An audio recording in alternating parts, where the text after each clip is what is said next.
Hi there, and welcome to Outlaw Icons, where history whispers in the dark.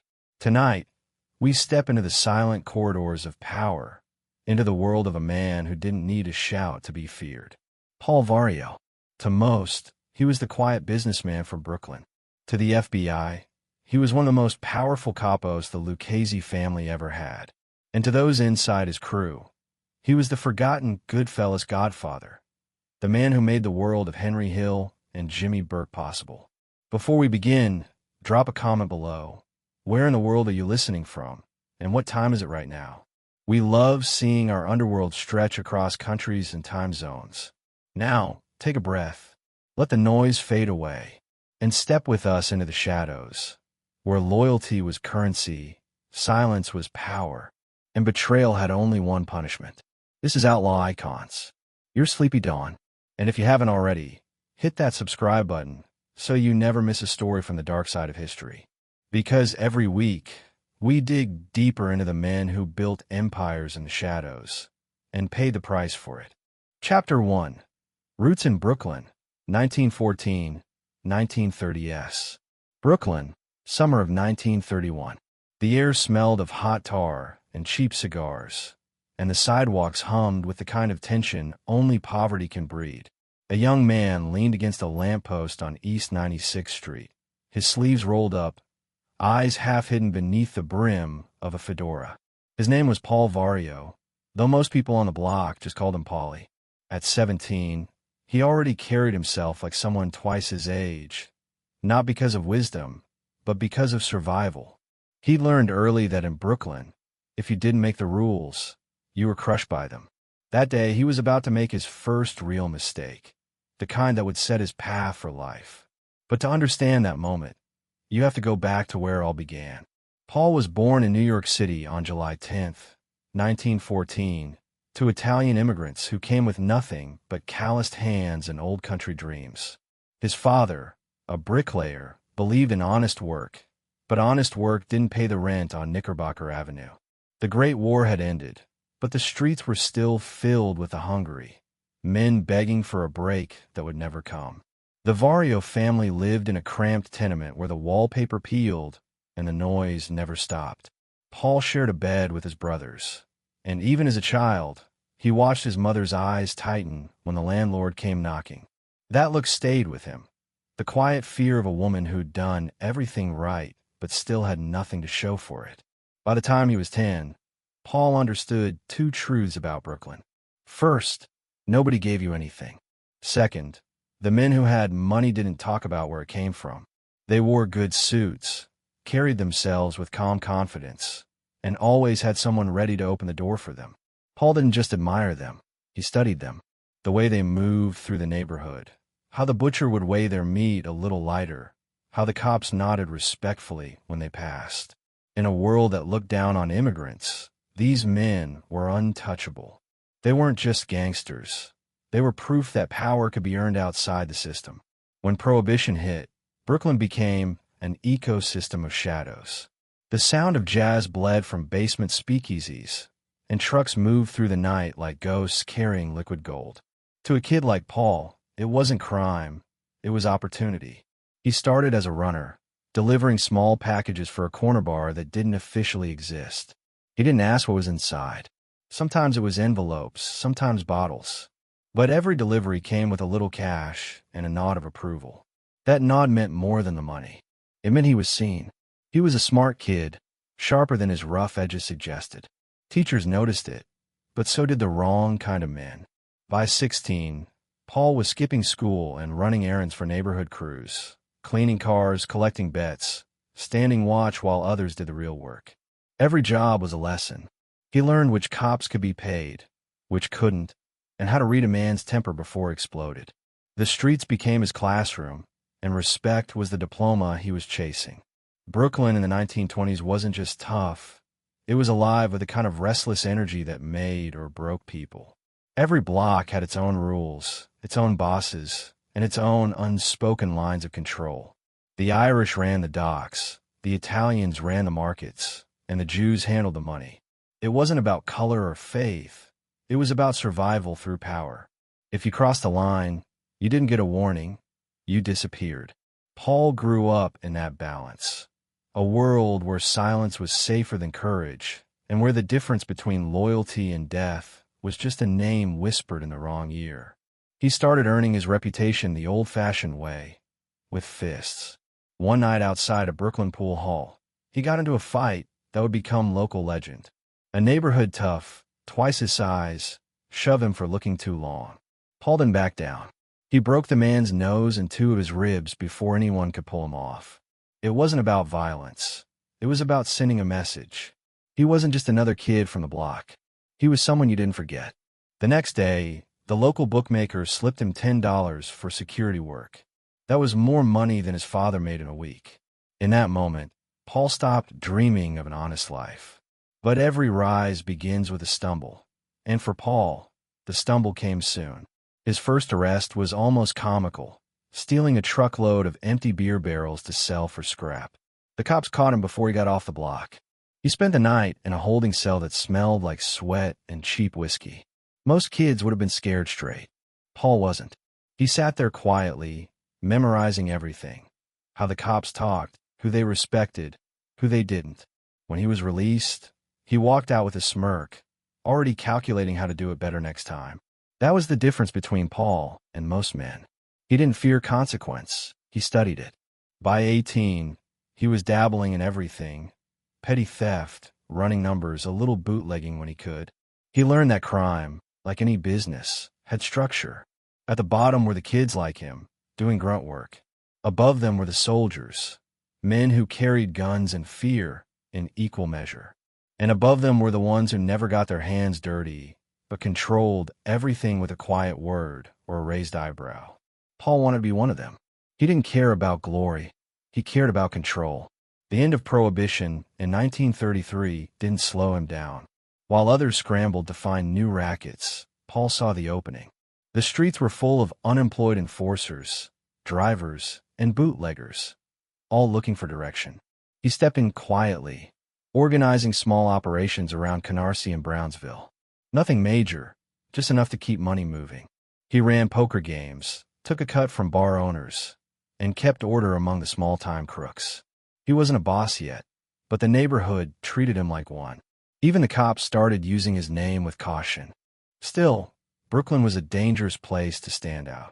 Every crew had rivals, and ambition was a loaded gun. Paul knew that survival depended on two things: loyalty and invisibility. He learned to talk less, to listen more, to make moves without leaving fingerprints. The men who lasted longest weren't the loudest or the most violent. They were the ones who blended into the crowd. It was during these years that Paul earned his first nickname, the Quiet One. It wasn't meant as praise, but it fit him perfectly. He realized that silence was its own kind of weapon, one that disarmed even the most suspicious enemy. One night in the late 1930s, Paul found himself sitting in a smoky backroom of a social club on Liberty Avenue. Across from him sat a man named Tommy Lucchese, sharp, calm, and already a rising power in the Italian underworld. The meeting wasn't planned. It was an introduction made through mutual respect. Tommy saw something in Paul, a steadiness that most men in this life didn't have. They talked for less than 20 minutes, but that conversation changed everything. When Paul walked out of that room, he wasn't just another street hustler. He was on the radar of one of New York's most powerful families. But even as his influence grew, the weight of it began to show. His father barely spoke to him anymore. His mother prayed louder each Sunday, hoping her son would walk away before it was too late. Paul never argued with her. He'd sit at the kitchen table, nodding, promising he'd be careful. But deep down, he knew there was no turning back. The life had already chosen him. What started as a means to survive had become his identity, the only thing that gave him purpose. He wasn't chasing wealth anymore. He was chasing permanence. Respect, the kind that couldn't be taken away. By 25, his name carried quiet power in Brooklyn. People who crossed him disappeared from the streets. Those who stayed loyal never went hungry. The police had his name in their files, but nobody could make charges stick. Every arrest ended the same way. Missing witnesses, changed statements, and a calm smile for Paul as he walked free. The system couldn't pin him down because he understood it too well. He knew which judges played golf with which politicians, and which detectives had debts they couldn't pay. Power, he realized, wasn't about bullets. It was about knowing who owed what to whom. The Depression had crushed most working-class dreams, but for Paul, it was fuel. He built networks in the shadows while the rest of the city lined up for bread. To him, every struggling man was a potential recruit, every desperate business a new opportunity. The city's chaos became his camouflage, and through it all, he stayed quiet, the ghost in the system, invisible to most, yet pulling strings that reached farther than anyone imagined. But power is never without cost. One cold night in 1939, Paul sat in the back of a car on Atlantic Avenue, watching two men argue in the street. One of them was a friend, a man he'd grown up with. The other was a rival bookie who'd refused to pay tribute. Paul didn't give the order, but he didn't stop what came next either. The flash of the gun was quick, the silence afterward even quicker. As the car drove off, Paul stared out the window, his reflection merging with the city lights. For the first time, he felt the weight of what he'd built. It wasn't guilt, it was realization. He was part of something larger now, something that could never be undone. In the years that followed, Brooklyn changed, but Paul didn't. He adapted, adjusted, and kept climbing. He learned how to disappear in plain sight, how to make people forget his face but remember his name. The crews beneath him grew, feeding into a network that reached all the way into the airports, the docks, and the unions. Every handshake was a silent deal, every favor a thread in his expanding web. By the time the Second World War began, Paul Vario was no longer just a street kid from Brooklyn. He was a quiet architect of organized power, the kind that could shift the balance of an entire borough. Yet even then, as he stood at the edge of true power, a small part of him still remembered that tenement kitchen, his mother's trembling hands, his father's disappointment, the smell of brick dust and fear. Maybe that's why he never smiled much. Success, for Paul, didn't feel like victory. It felt like inevitability, like a storm that had been gathering since the day he was born. And so, the boy who once delivered packages for pennies was now a man shaping the underworld with invisible hands. But in the shadows of Brooklyn's new empire, danger was already stirring, because the more quiet power you hold, the louder your enemies begin to whisper. The next chapter of Paul Vario's life will begin with a knock on a door that should never have opened. Chapter 2. The 1937 Case and Hard Time. The cell door slammed with a hollow clang that seemed to echo longer than it should have. Cold metal, colder air, and the smell of bleach and sweat filled the narrow corridor. Somewhere a man was laughing, that hard, empty kind of laughter that doesn't come from joy, but from the acceptance of pain. Paul sat on the edge of a thin mattress, staring at the floor, his hands folded like he was saying a prayer he didn't believe in. 1937. The year Brooklyn learned that even the quiet ones could fall. And the year Paul Vario's name was written into the records of Sing Sing prison. It wasn't the first time he'd been arrested, but it was the first time he truly understood what the word consequence meant. Just a few years earlier, he'd been building something. A network, small but solid, rooted in the backrooms and pool halls of Canarsie. He'd learned how to move contraband without attention, how to turn favors into protection, how to make himself valuable to men who mattered. But when power comes fast, so does arrogance. And Paul, young, sharp, and already feared, began to believe he was untouchable. That illusion shattered one humid night when everything went wrong. The story, as the papers told it, was simple. Assault. A man beaten within an inch of his life outside a Brooklyn bar. But the truth ran deeper. It wasn't a random act. It was a message. The victim had refused to pay a cut from his numbers operation, thinking he could handle business without permission. Paul had warned him once. The second time, he didn't talk. He acted. The beating was quick, brutal, and efficient, a show of dominance, not rage. But someone talked. Someone always does. When the police came for him, Paul didn't run. Running was for cowards. and cowards never lasted in this world. He stood in his doorway, hands steady, cigarette burning down to his fingers as they cuffed him. The neighborhood watched from behind curtains, silent. No one dared meet his eyes. That was respect, the kind built on fear. But even respect couldn't change what was coming. The trial moved fast. Brooklyn's courts were tired of the mob's invisible rule, and Paul was made an example. The judge called him a menace, a threat to decent society. Paul just stared back, expressionless. When the gavel dropped and the sentence was read, 10 to 20 years, he didn't flinch.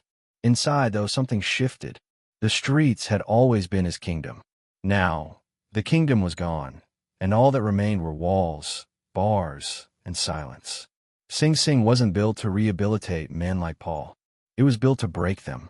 The prison sat on the banks of the Hudson River, gray and merciless, with guards who knew that cruelty kept order better than rules. The first night, Paul lay awake listening to the hum of electricity from the chair in the next building. They called it Old Sparky. Every inmate knew what that hum meant. Someone's story had ended.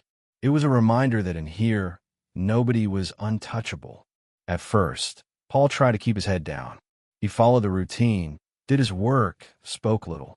But quiet in prison was mistaken for weakness, and weakness was blood in the water. One morning in the yard, a man tested him, a lifer from the Bronx who thought he could make a name off the new guy. Paul didn't hesitate. He struck first, fast, a broken nose and a jaw out of place before the guards even noticed. It wasn't about rage. It was about survival. From that day on, no one tried him again. The inmates called him Brooklyn, and they learned to give him space. Over time, prison became a strange kind of school. Paul watched, listened, adapted. He learned about connections that stretched far beyond New York, bootleg networks, loan shark chains, stolen goods moving across state lines. Men who'd once been his enemies became teachers. Some even respected his discipline. Unlike most, Paul didn't brag or complain. He absorbed everything like a sponge, storing it for later. The system thought it was locking him away. In truth, it was refining him. Letters came rarely. His mother wrote every few months, telling him about the weather, about family dinners, about how she still lit a candle for him every Sunday. His father never wrote. The silence between them had become permanent. Paul didn't mind. In his mind, this was just a chapter, a long, brutal one, but temporary. He would outlast the walls. That was the promise he made to himself every night before sleep. The years inside changed him. The cocky edge dulled into patience. The temper cooled into calculation. He started thinking in decades instead of days. He realized that real power wasn't in fists or guns. It was in patience, leverage, and memory. When you know who owes who, and when to call in a favor, you never have to raise your voice. It was a lesson that would define his rise later, the art of control through calm. Still, prison time was never clean. Paul saw men broken beyond repair. He saw others killed for cigarettes, stabbed over cards, beaten for looking the wrong way. Once, he spent a month in solitary for punching a guard who'd pushed too far. In that tiny concrete box, time became elastic. Days stretched, thoughts twisted. He replayed his choices, not with regret, but with clarity. He wasn't sorry for what he'd done. He was sorry for being caught. That distinction mattered. It meant he would never make the same mistake again. When he finally got parole after nearly 8 years, he walked out of Sing Sing leaner, harder, quieter. Brooklyn had changed while he was gone. The skyline had grown, the cars were sleeker, the music louder. But some things stayed the same: the backroom deals, the coded glances, the power simmering beneath everyday life. Paul stepped back into that world like a man re-entering a house he'd built himself. Nothing felt foreign. He went back to the old neighborhoods, but he didn't announce his return. He moved carefully, reconnecting with old friends, testing who was still loyal. Many of his old associates had vanished, swallowed by prison or the grave. But a few had risen, and they remembered him.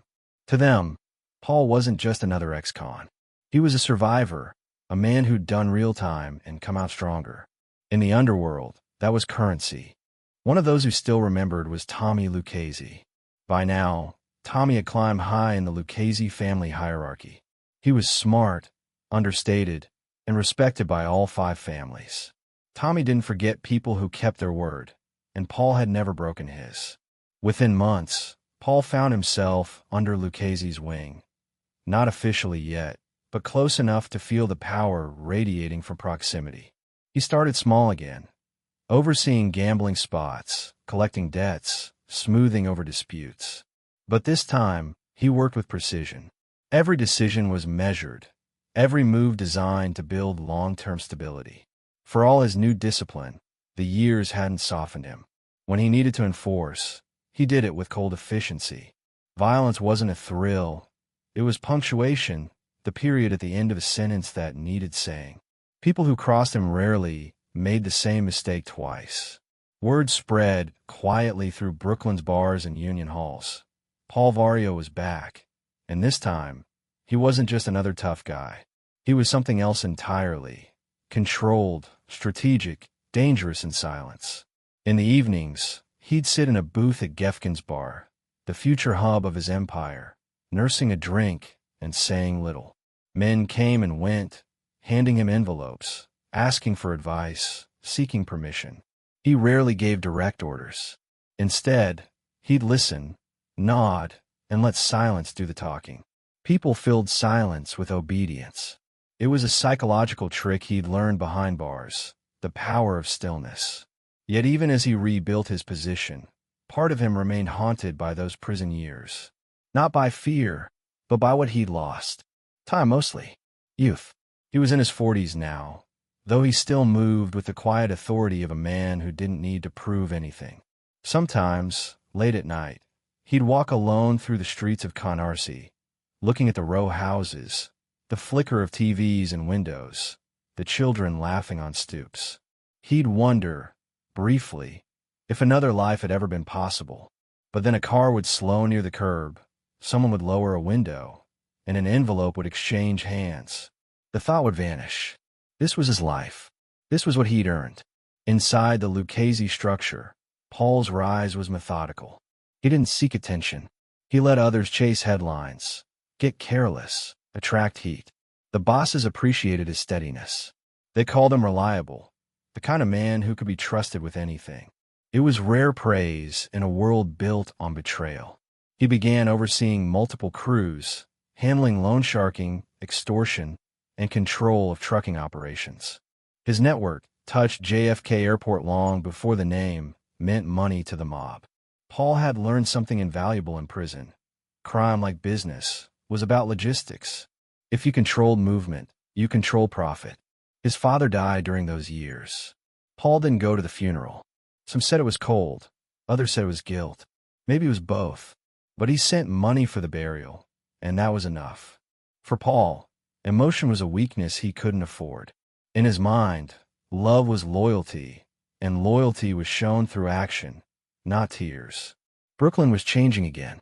The war had ended, soldiers were coming home, and America was entering a golden age built on credit, cars, and consumption.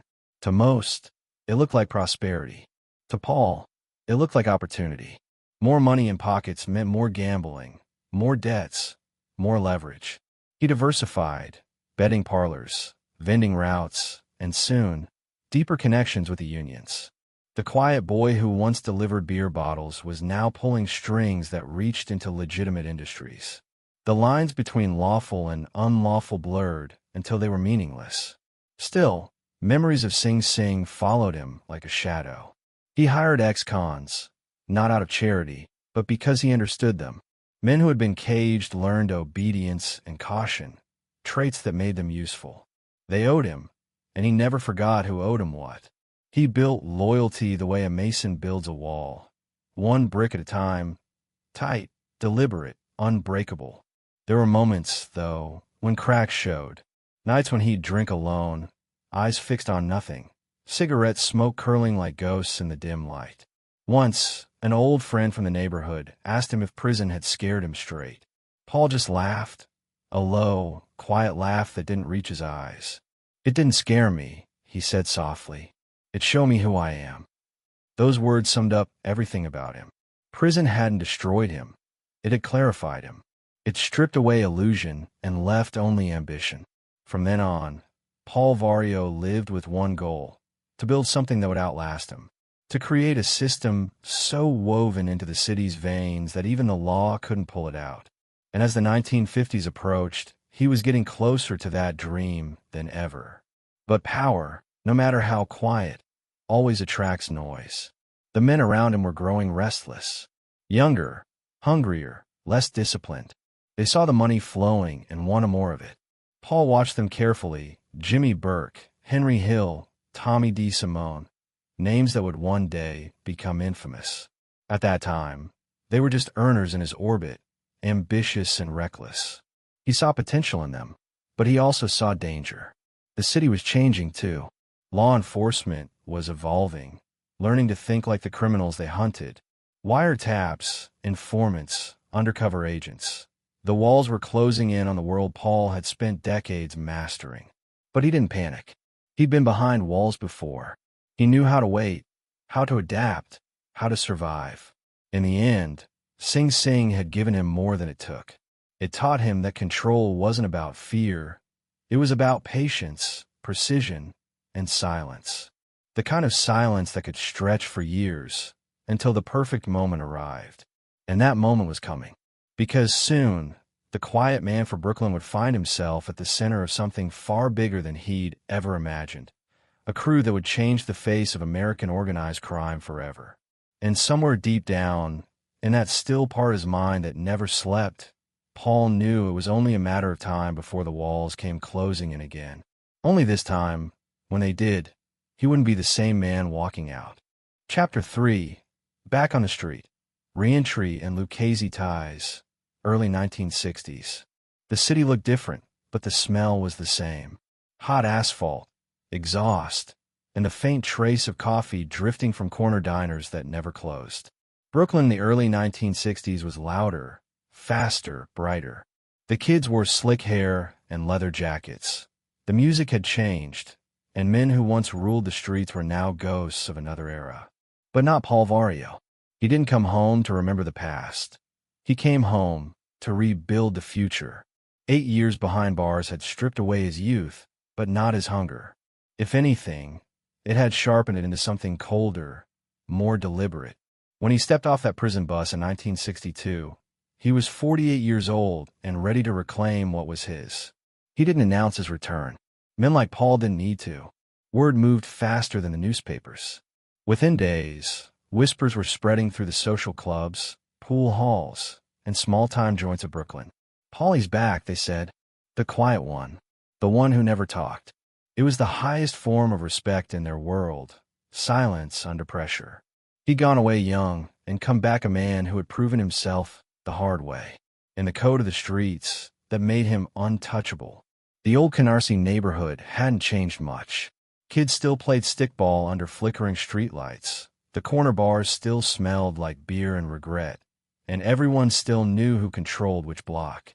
But now, the Lucchese family had grown into one of the most powerful organizations in the country. Tommy Lucchese, once a rising soldier Paul had met years earlier, was now the boss, calm, calculating, respected even by his enemies. When Paul returned, Tommy noticed. Men like Lucchese didn't forget loyalty, and they never wasted talent. Their reunion wasn't loud or sentimental. It was quiet, efficient, and, to the point, just like both men preferred. They met in a back room above a tailor shop in Little Italy, away from curious ears. The conversation was short, maybe 15 minutes. No promises, no oaths, just mutual understanding. Lucchese needed men who could keep order, not chaos. Paul needed purpose, not attention. When he walked out of that meeting, he wasn't officially made yet, but his path was set.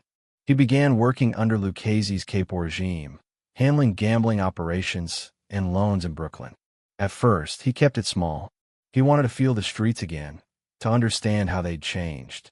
The city had grown more sophisticated, but crime had grown smarter too. The mob wasn't just street shakedowns anymore.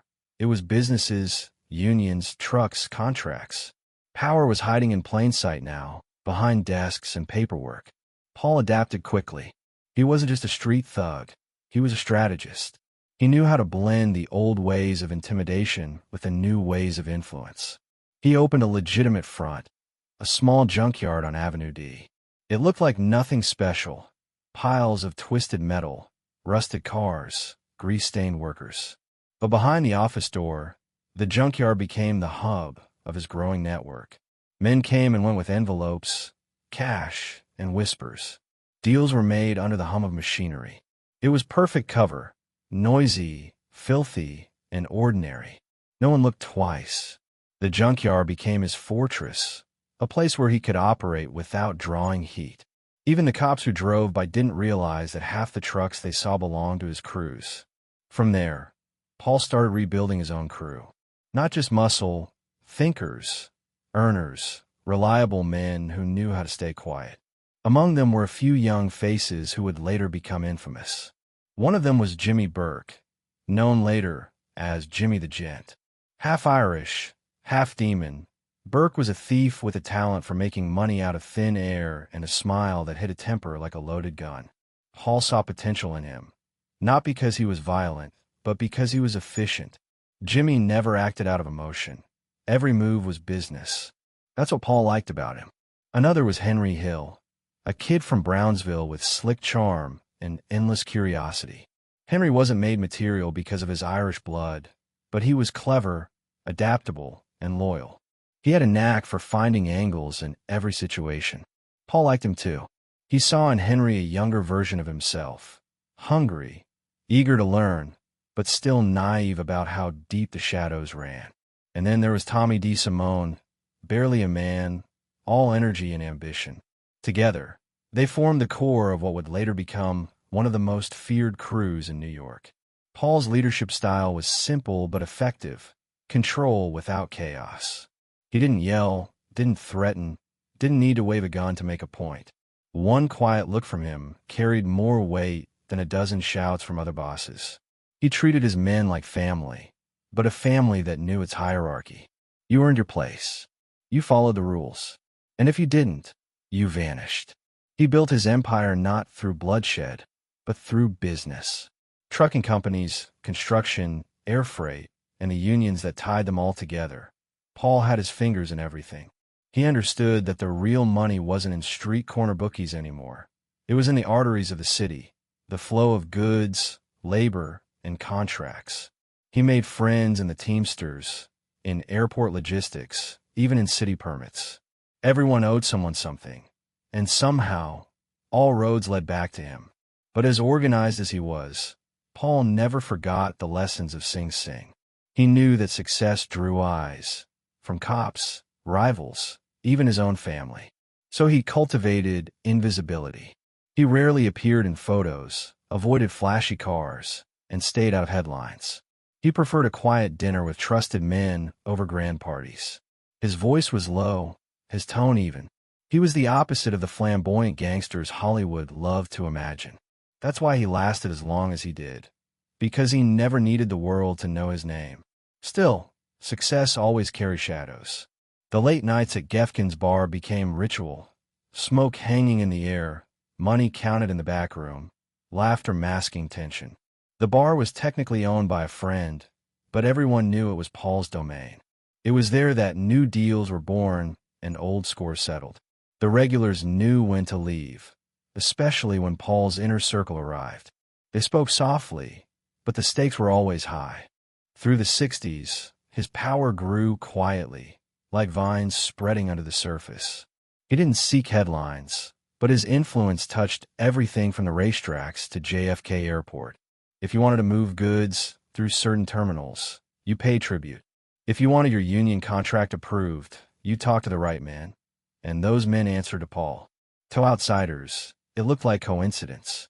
To insiders, it was structure, the invisible architecture of control that only a few understood. But what truly made Paul different was his patience. He wasn't impulsive. He waited for moments to ripen, for opportunities to fall into his lap naturally. It made him seem almost prophetic. When competitors overextended, when younger hotheads got greedy, Paul stayed still, letting them burn themselves out.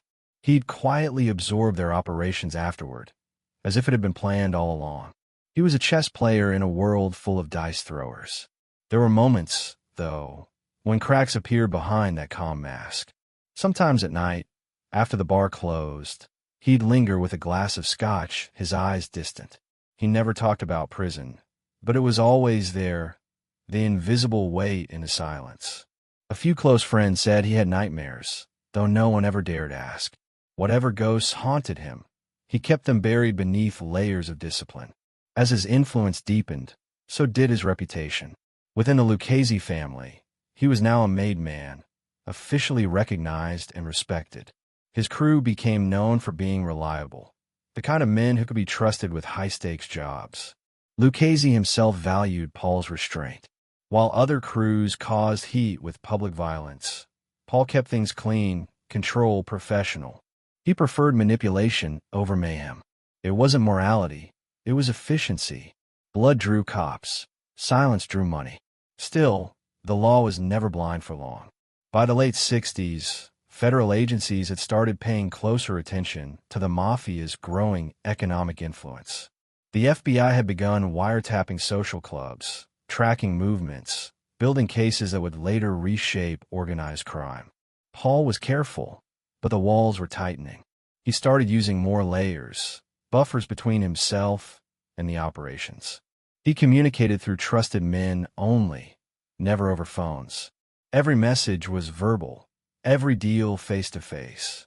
In an age before surveillance paranoia was common, Paul was already living like he was being watched. He often told his younger men something that became almost like gospel.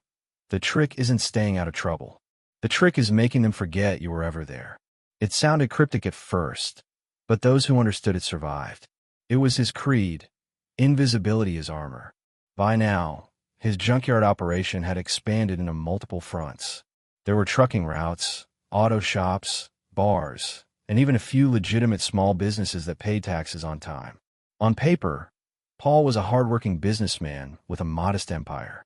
In reality, every dollar that passed through his hands was part of a larger machine. A machine designed to keep him insulated, always one step removed from the dirt.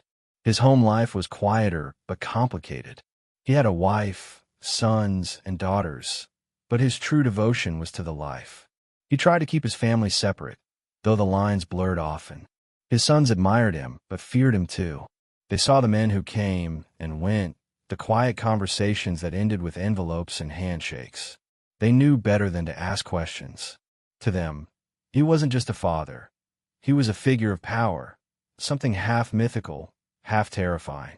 The 60s rolled forward, and Brooklyn kept changing. The docks gave way to airports, the mob traded whiskey trucks for union contracts, and the city's skyline grew like ambition itself. Through it all, Paul adapted. He didn't just survive, he thrived. His influence at JFK Airport deepened, especially with the movement of cargo.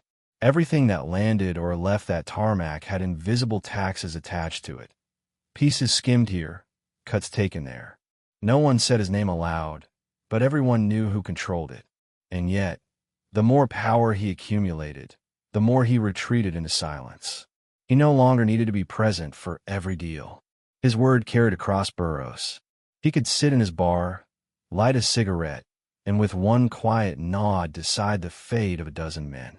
Power had become second nature, and with it came an odd sort of loneliness, the kind only men who live double lives can understand. But even the calmest waters hide dangerous currents. Rivalries inside the family began to stir. Younger soldiers wanted faster money. Some whispered that Paul was old-fashioned, too cautious, too quiet for the new generation. He heard those whispers, but didn't react. He knew that time, not temper, kills faster. He'd survived prison, wars, and the rise and fall of a dozen street bosses. He wasn't about to lose sleep over impatient kids. Then came the turning point, a meeting that would unknowingly shape the next decade of his life. It was held in a small restaurant in Howard Beach. The lighting was dim, the room full of cigarette haze. Around the table sat men who would later be legends and ghosts. Jimmy Burke, Henry Hill, and a few others who'd soon be bound by something bigger than any of them could predict. They discussed airport connections, cargo routes, money movement. It was business as usual, but beneath it, there was something electric, the sense that they were on the verge of something massive. Paul didn't talk much that night. He just listened, his fingers drumming lightly on the table. He could sense it, the energy, the greed, the hunger that filled the room. He knew how these things started. Small, harmless, a whisper of opportunity. But he also knew how they ended, with blood, betrayal, and bodies buried where no one would find them. Still, he didn't stop it. He simply gave permission, a quiet nod. That nod would echo through history. By the time the 60s gave way to the 70s, Paul Vario had transformed from a neighborhood figure into one of the most powerful capos in New York. His influence was invisible but absolute.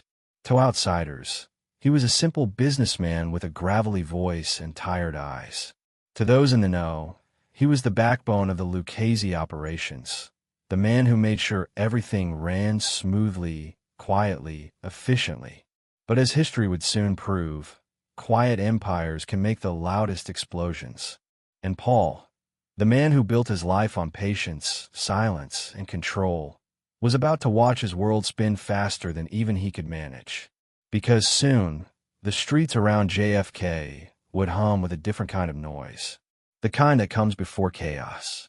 The kind that makes even the quietest men raise their heads and listen. And for Paul Vario, the calm before the storm was almost over. Chapter 4. Building the Canarsie Crew. The night air in Brooklyn carried a hum, the sound of distant traffic, laughter from open windows, and somewhere, the soft metallic clink of bottles behind a bar. It was the early 1960s, and the city was a restless machine that never truly slept.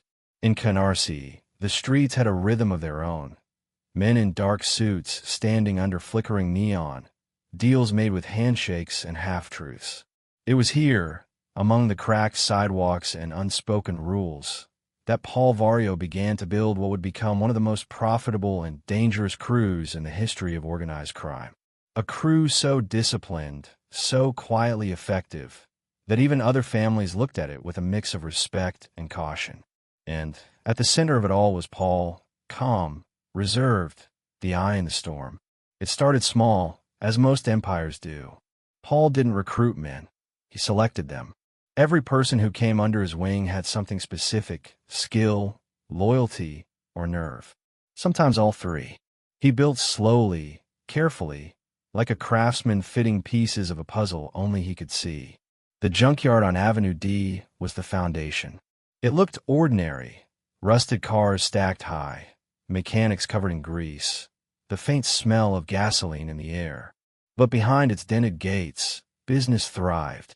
It wasn't just a front, it was a command center. Trucks came and went at odd hours. Drivers dropped envelopes through back doors. And beneath the noise of engines and metal, money flowed quietly, invisibly. By day, it was a business. By night, it was the heartbeat of a criminal operation that touched nearly every hustle in Brooklyn. The men who worked there respected Paul not because he yelled or waved a gun, but because he didn't need to. He had a way of looking at you, a steady, unreadable stare that made you want to tell the truth even when you shouldn't. His silence was more powerful than any threat. In a world built on fear, he built on control. The Canarsie Crew wasn't defined by one racket. It was a collection of many, each designed to feed the others. Gambling, loan sharking, hijacking, extortion, nothing flashy, nothing sloppy. Paul's genius was in organization. He created a network where every crime supported another. The guy running numbers knew the guy at the docks, who knew the guy at the airport, who knew a union official willing to look the other way. It was like a spider web, delicate but deadly. Pull one thread, and the whole system reacted. At the center of that web were three men who would make the Vario Crew infamous: Jimmy Burke, Henry Hill, and Tommy DeSimone. Each one different, each one dangerous in his own way. Jimmy was the moneymaker, the architect of hustles. He had charm, intelligence, and a temper that came without warning. Henry was the connector, the middleman who could move between street thugs and millionaires with equal ease. He had a gift for conversation, the kind that made people trust him before they realized they shouldn't. And Tommy, Tommy was chaos wrapped in a smile. Young, unpredictable, with eyes that never blinked long enough to show conscience. Together, under Paul's watchful eye, they became something more than criminals. They became a machine. Paul understood how to manage men like that. He gave them freedom, but within limits. He let them make money, as long as his cut came first.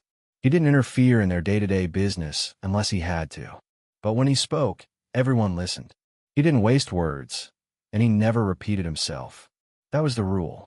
You didn't make Paul repeat. Those who did were quietly erased from the picture, sometimes transferred, sometimes vanished. It was never personal. It was structure. His control reached far beyond Canarsie. Through connections with the Lucchese family, Paul expanded his influence into unions and airports.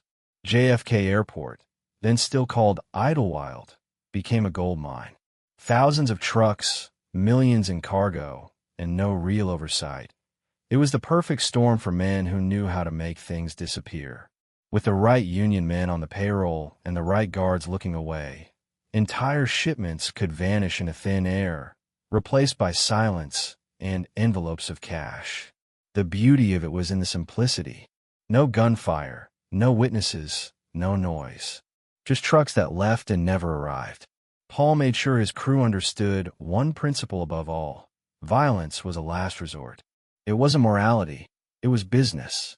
Violence drew attention, and attention brought heat. He preferred precision, bribes over bullets, strategy over spectacle. But when force became necessary, it was swift and final. He had men for that, professionals who didn't flinch, didn't brag, didn't get caught. Brooklyn was full of loud gangsters back then, men who made headlines, chased fame, and ended up in coffins. Paul wasn't one of them. He was the shadow in the photograph, the quiet figure in the corner no one noticed until it was too late. Gefkin's bar became his social club, the unofficial headquarters of the Canarsie crew. It wasn't fancy, just dim lights, wood paneling, and a jukebox that never seemed to work right. But every night, it was alive. Cigarette smoke hung in the air like fog, glasses clinked softly, and deals unfolded at every table. If you walked in without an invitation, you didn't walk in twice. The regulars knew who sat where. Jimmy usually took the booth by the wall. Henry handled the phone near the back, and Paul sat near the bar, quiet, observant, always in control. It was the kind of place where laughter meant danger and silence meant respect. The crew thrived. Hijackings became routine, loan payments steady, gambling dens profitable. The police knew something was happening, but couldn't pin anything down. Every time they tried, their witnesses disappeared or their evidence crumbled. Paul's discipline protected him. He never wrote things down, never spoke over phones, never left fingerprints. Even his closest men didn't know everything. He believed knowledge was risk. The less a man knew, the safer the operation. It wasn't paranoia. It was survival. But beneath the surface of success, cracks were forming, not in Paul's control, but in the men around him. Jimmy's temper was growing harder to manage. Henry was drinking more, chasing danger as much as profit. Tommy was unpredictable, his violence spilling beyond what was necessary. Paul saw it all. He could read men like newspapers, and he knew trouble when he saw it. But he also knew he needed them. They were his earners, the backbone of his empire. He told himself he could contain them. That was the lie every boss told before things spiraled. Still, for most of the 60s, business boomed. Money came fast, easy, endless. Paul diversified, investing in bars, trucking companies, and even restaurants. Everything was part legitimate, part not. It blurred so seamlessly that even accountants couldn't separate clean from dirty. His name, when spoken in quiet corners, carried weight. To those in the know, he was no longer just a capo. He was a system within a system, the man who made Brooklyn run smoothly while others made noise uptown. Sometimes, late at night, Paul would drive alone through the streets he grew up on. The old tenements were gone, replaced by apartment blocks and supermarkets. The world had moved forward, but he hadn't. He'd built his life around a code, loyalty, discipline, silence, and he believed in it as if it were law. But as he looked at the glowing city skyline, he sometimes wondered if the code still meant anything to the new generation. The younger guys talked more, bragged more, trusted too easily. They forgot that the real power was in being unseen. There were moments of quiet reflection, sitting at Gefkin's with a drink, watching the younger men laugh, knowing they'd never understand how fragile it all was. The underworld was a balance of greed and fear. Too much of one, and the whole thing collapsed. Paul was old enough to remember the bloodbaths of the Prohibition era, the chaos when greed went unchecked. He swore he'd never let that happen under his watch. But even he couldn't stop time. The 60s turned into the 70s, and the money grew faster than ever. The Canarsie crew controlled everything from card games to construction bids. Every dollar that passed through the neighborhood was touched by them in some way. The junkyard now handled more than metal. It handled secrets, debts, and silence. It became a meeting ground for men who wanted to make problems disappear. Paul sat at the top of it all, orchestrating from behind his calm eyes. To the outside world, he was a successful businessman with connections. To those who knew better, he was the quiet godfather of Canarsie, a man who didn't need to raise his voice to end an argument. And yet, the pressure was building. The FBI was changing tactics, learning the language of organized crime. They weren't just chasing street crimes anymore. They were mapping hierarchies, tapping phones, infiltrating unions. For the first time, the old ways weren't enough. Paul adapted.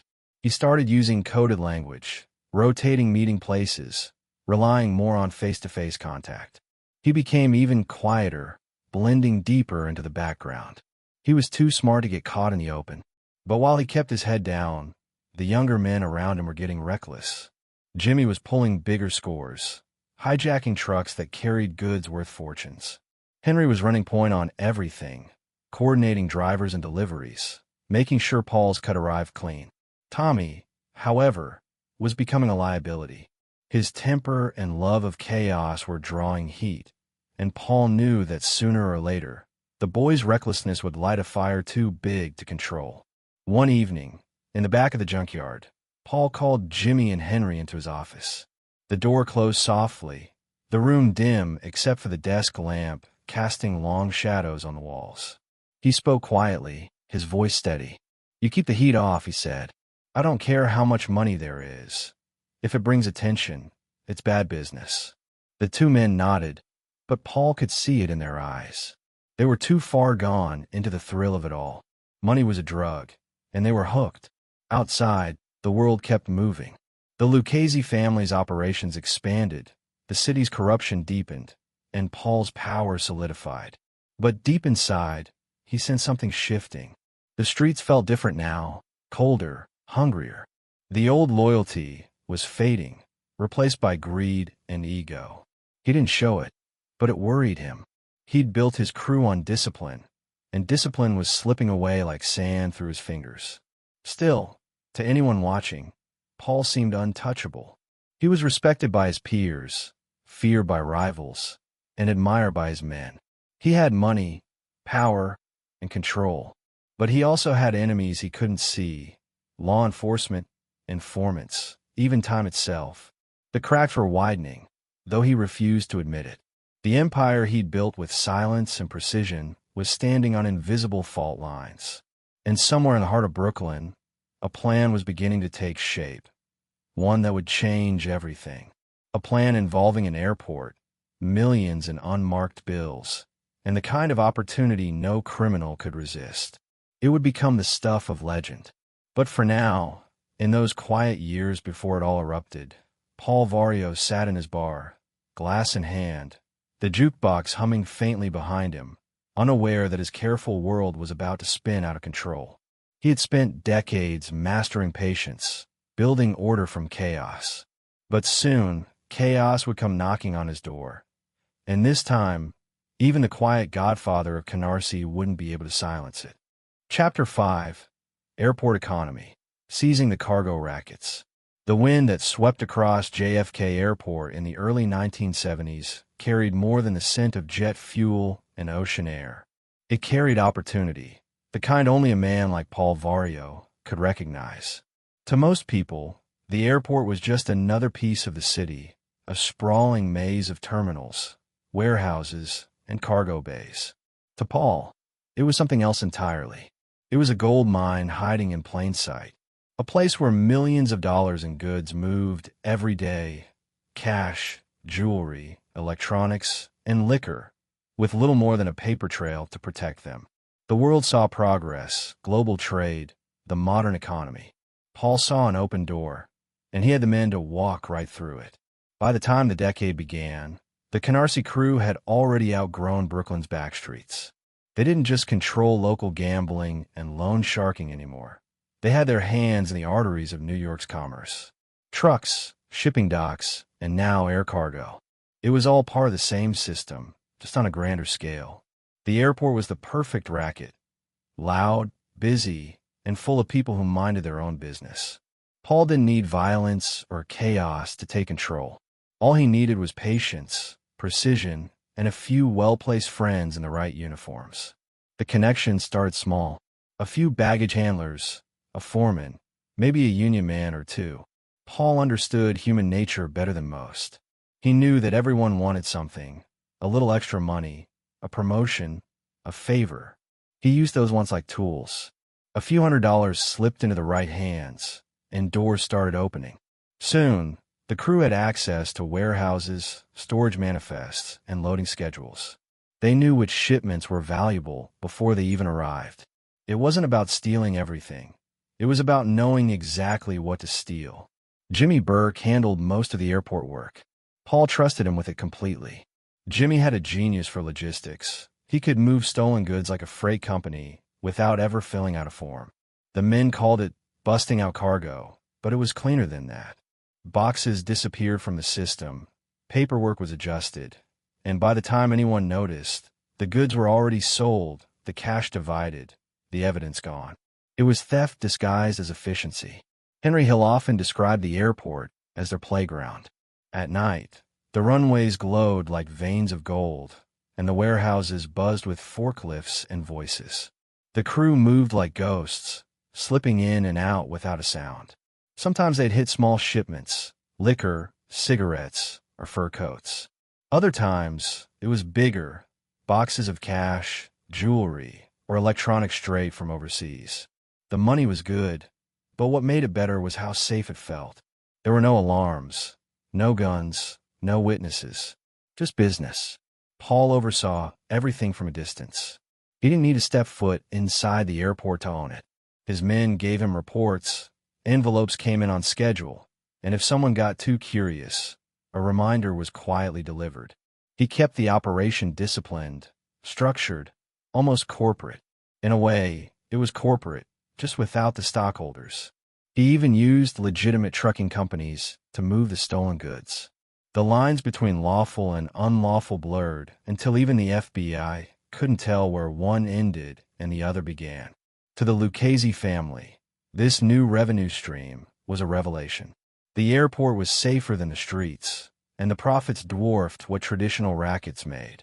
Lucchese himself had long understood the value of unions and transportation, but what Paul and his crew accomplished elevated it to an art form.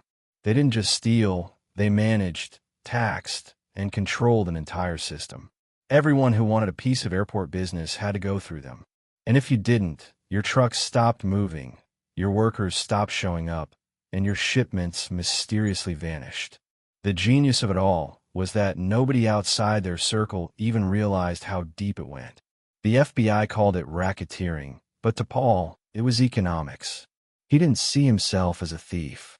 He saw himself as a manager, someone who understood how money really moved in America. The airport wasn't just a location. It was a symbol of post-war capitalism, a machine designed to move wealth quickly and quietly. All Paul did was step in and redirect a little of that flow. But with great opportunity came greater risk. Every new connection was a potential leak. Paul knew that no matter how well a system ran, one careless word, one greedy move, could bring it all down. He drilled this into his men constantly. You don't talk. You don't show off. You don't exist. That was his creed. The Canarsie crew didn't need fame. Their success depended on being invisible. And for a long time it worked. The money was endless. Each month brought new envelopes, thicker and heavier. The bars in Brooklyn overflowed with cash, laughter, and quiet confidence. Jimmy's guys were buying cars, Henry was buying suits, and everyone was eating better than they ever had. But Paul stayed the same. He wore the same simple suits, drove modest cars, and never flaunted wealth. That was part of his control, never letting success make you sloppy. While others celebrated, Paul kept his eyes open. The crew's power extended far beyond theft. They began controlling the unions that represented the airport workers. That was the real key. Through those unions, Paul could dictate who got hired, who got fired, who worked overtime, and who got paid under the table. It gave him leverage over companies worth millions. If a shipping company wanted their cargo to move smoothly, they paid tribute. If they didn't, delays and accidents started happening. It was coercion disguised as negotiation, and it worked perfectly. But even as the system grew, tension simmered underneath. Jimmy Burke's ambition was boundless. He saw the airport as his domain and wanted full autonomy. Paul trusted him, but never fully let go of the reins. He'd seen too many men lose everything by trusting too deeply. The two men respected each other, but it was a fragile peace. Paul's calm authority met Jimmy's restless energy like two tectonic plates pressed together. It worked, until it didn't. In the early 70s, a few small jobs went wrong. A guard talked, a driver got spooked, a truck was found abandoned. The cops began asking questions, and for the first time, the crew felt the chill of real heat. Paul responded the only way he knew how, quietly. He shut down a few operations, relocated others, and reminded his men of the rules. You keep your mouth shut, you keep your job, he said. You don't, you disappear. It wasn't a threat, it was procedure. Henry Hill once said that being under Paul was like working for a strict but fair father. He didn't yell when you made mistakes, but you knew you disappointed him. And that was worse than any punishment. His power didn't come from fear, it came from expectation. Every man under him wanted to prove he was worthy of Paul's trust. That was the kind of loyalty that built empires and destroyed them. The airport jobs kept evolving. Soon, they weren't just hijacking goods, they were manipulating entire shipping routes.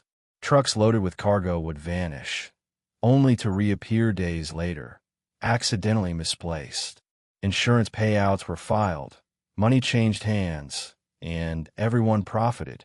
It was an ecosystem of corruption, and Paul's crew sat comfortably at its center. One of the biggest innovations came from Jimmy himself, a system of inside men who handled all the logistics from within the airlines. They were workers, yes, but also soldiers in disguise. They'd signal which shipments were valuable, unlock doors, and even forge documents. No one outside the circle knew how deep it went. Even when investigators began sniffing around, they couldn't find the source. The operation was too layered, too disciplined. For Paul, the key was distance.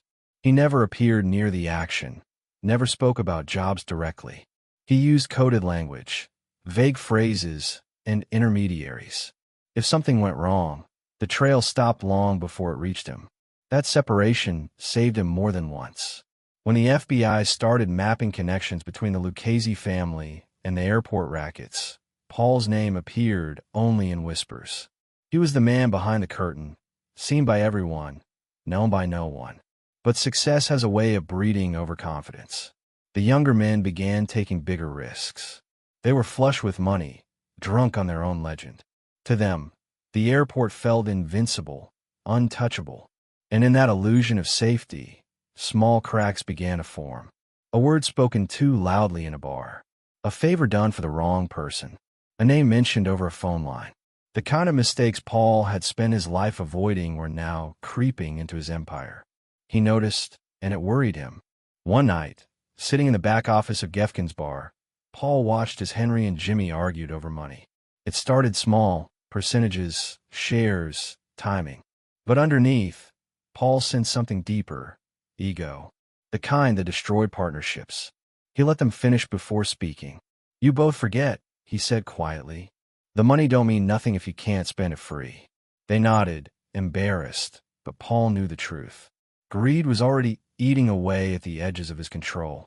Still, the operation continued to thrive. By the mid-70s, the Canarsie crew was moving millions of dollars through the airport rackets. They had so much cash that they didn't even know what to do with it. It piled up in bags and boxes, stuffed into closets and basements. Henry later joked that they lost money because they couldn't count it fast enough. But beneath the laughter was a truth no one wanted to admit. It couldn't last forever. Law enforcement was evolving, and the Bureau was getting smarter. New faces were joining the investigations. Men who weren't swayed by bribes or intimidation. They studied patterns, traced bank accounts, and started connecting dots. The mob was no longer invisible. It was being mapped. And in that growing web of names and numbers, Paul's world was starting to take shape under fluorescent lights in FBI offices. But he didn't panic. He'd been through worse. He'd survived prison, betrayal, and decades of shifting alliances. He believed he could outlast this too. After all, he wasn't the one stealing. He was the one managing. He'd built his empire on silence and discipline, and he trusted that would protect him. What he couldn't see, what none of them could, was how close the storm really was. Because among his own men, loyalty was starting to crack. Henry was restless. Jimmy was reckless. And the airport that had made them rich was about to become their downfall.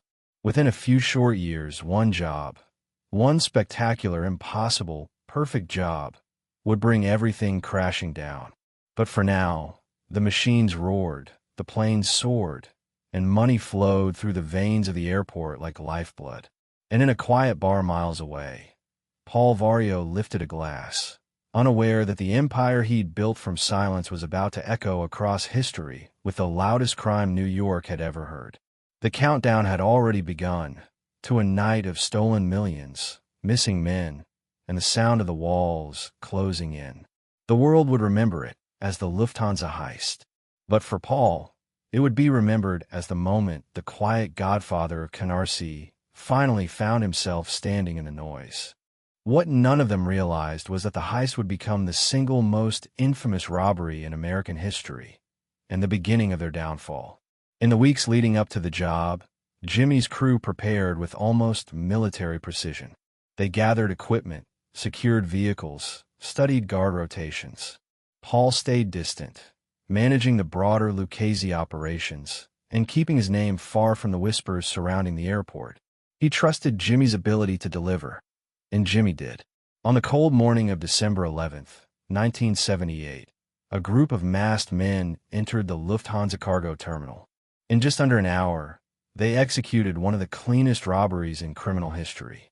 No alarms, no witnesses, no mistakes. When it was over, they walked away with nearly $6 million in cash and jewels, the equivalent of over $20 million in today's money. It was staggering. News of the heist spread like wildfire across the city. Newspapers called it the crime of the century. The FBI scrambled. But for Paul and his crew, the celebration was quiet, private. They'd done it. They had stolen a piece of American legend. Yet, beneath the thrill, Paul felt unease. He knew too much about human nature to believe that this kind of money wouldn't cause problems. Big scores rarely brought peace. They brought greed, fear, and blood. In his long years in the life, he'd seen it time and again. The higher the payout, the shorter the lifespan of those involved. Jimmy was elated, but his joy carried that dangerous glint in his eyes. The glint of a man who didn't trust anyone enough to share the reward. Within weeks, the cracks began to show. The men who'd taken part in the job started spending money too quickly. New cars, jewelry, mink coats for girlfriends. It was a violation of the unspoken rule. After a score that big, you lay low. Jimmy saw the spending, and paranoia took hold. He began eliminating loose ends, one by one. Men vanished, buried in lots, stuffed in cars, dumped in rivers. The celebration turned into a massacre. And as the bodies piled up, Paul's fear turned into realization. He'd seen greed destroy empires before, but never this fast, never this violently. The FBI swarmed the airport, interrogating anyone connected to the cargo terminal. The pressure was suffocating. Henry Hill, once full of bravado, started to crack. The investigation stretched into every part of their network. The unions, the trucking companies, even Paul's beloved junkyard. For years, his operations had existed in a careful balance of control and invisibility. Now, everything was under a magnifying glass. Paul tried to distance himself from the heist. He hadn't planned it, hadn't touched the money, but the connection was undeniable. Jimmy was his man, the airport was his territory, and the Lucchese family expected accountability. He did what he'd always done, stayed silent, played the long game, and hoped time would bury the noise.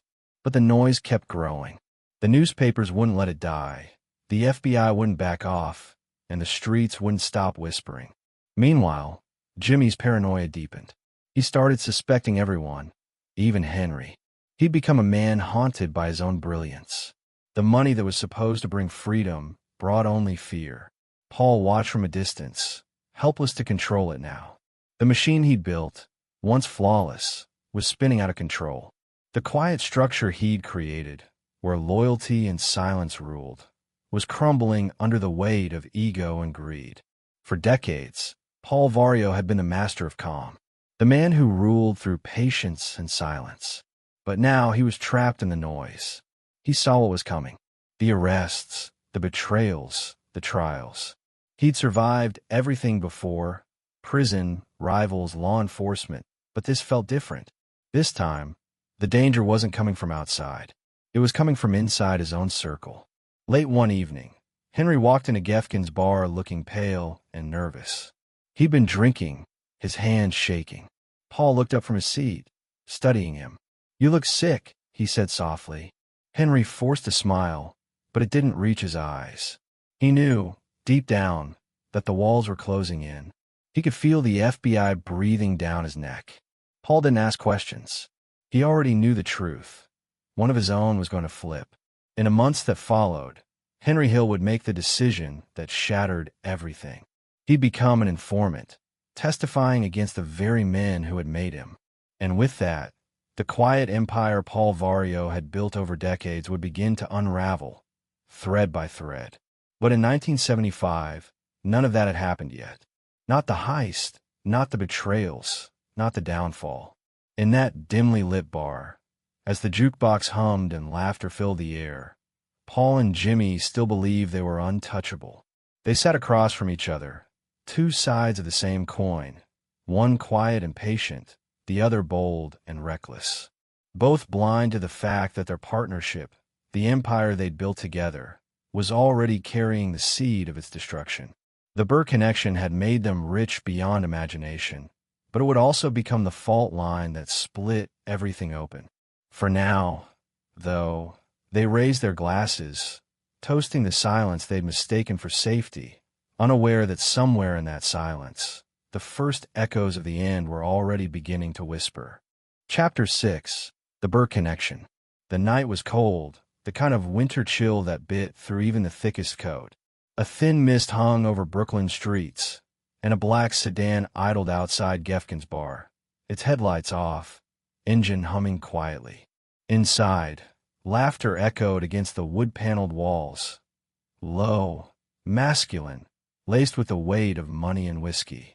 It was 1975, and the air felt electric. Men leaned close to speak in whispers, ashtrays overflowed, and the jukebox played a half-broken Sinatra tune. At the center of it all, in a corner booth beneath the yellow light, sat two men who didn't need to say much to understand each other, Paul Vario and Jimmy Burke. One was the quiet architect of order, the other a brilliant storm. Together, they were about to rewrite the rules of organized crime. They had met years earlier, through the rhythm of the streets. One a Lucchese capo, the other an Irish moneymaker with the instincts of a general. Paul had seen hundreds of hustlers come and go, but Jimmy was different. He was calm where others were reckless, charming where others were crude, and ruthless when it mattered. He understood the art of business disguised as crime. To Paul, that made him invaluable. Jimmy was the kind of man who could turn opportunity into empire if he was given the right leash. And Paul, cautious but shrewd, gave him just enough slack to build something big, while keeping one hand always on the rope. Jimmy had built a crew around himself that reflected his own contradictions: loyal, unpredictable, and dangerously efficient. There was Henry Hill, the talkative kid who could sell ice to an Eskimo and never seemed to stop smiling. There was Tommy DeSimone, a walking powder keg, unpredictable but effective when the job required fear. And then there were the quiet earners, the truck drivers, the inside men at JFK Airport, all woven into a system that Paul technically owned, but Jimmy ran with near-military precision. Their partnership was the perfect balance of brains and brutality. Paul never needed to raise his voice with Jimmy. Their conversations were always brief, almost cryptic. They shared an understanding.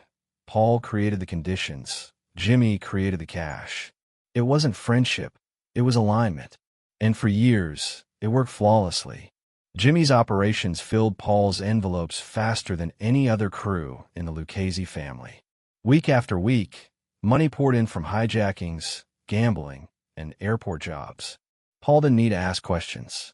He trusted Jimmy to keep the money flowing and the trouble minimal. It was a trust built on mutual benefit and mutual fear. The real brilliance of Jimmy Burke wasn't just in stealing. It was in management. He ran his crew like a corporation, with hierarchy, delegation, and rewards. Everyone had a role. Everyone knew the rules. But beneath that smooth structure, there was volatility. Jimmy's temper was legendary, his paranoia equally so.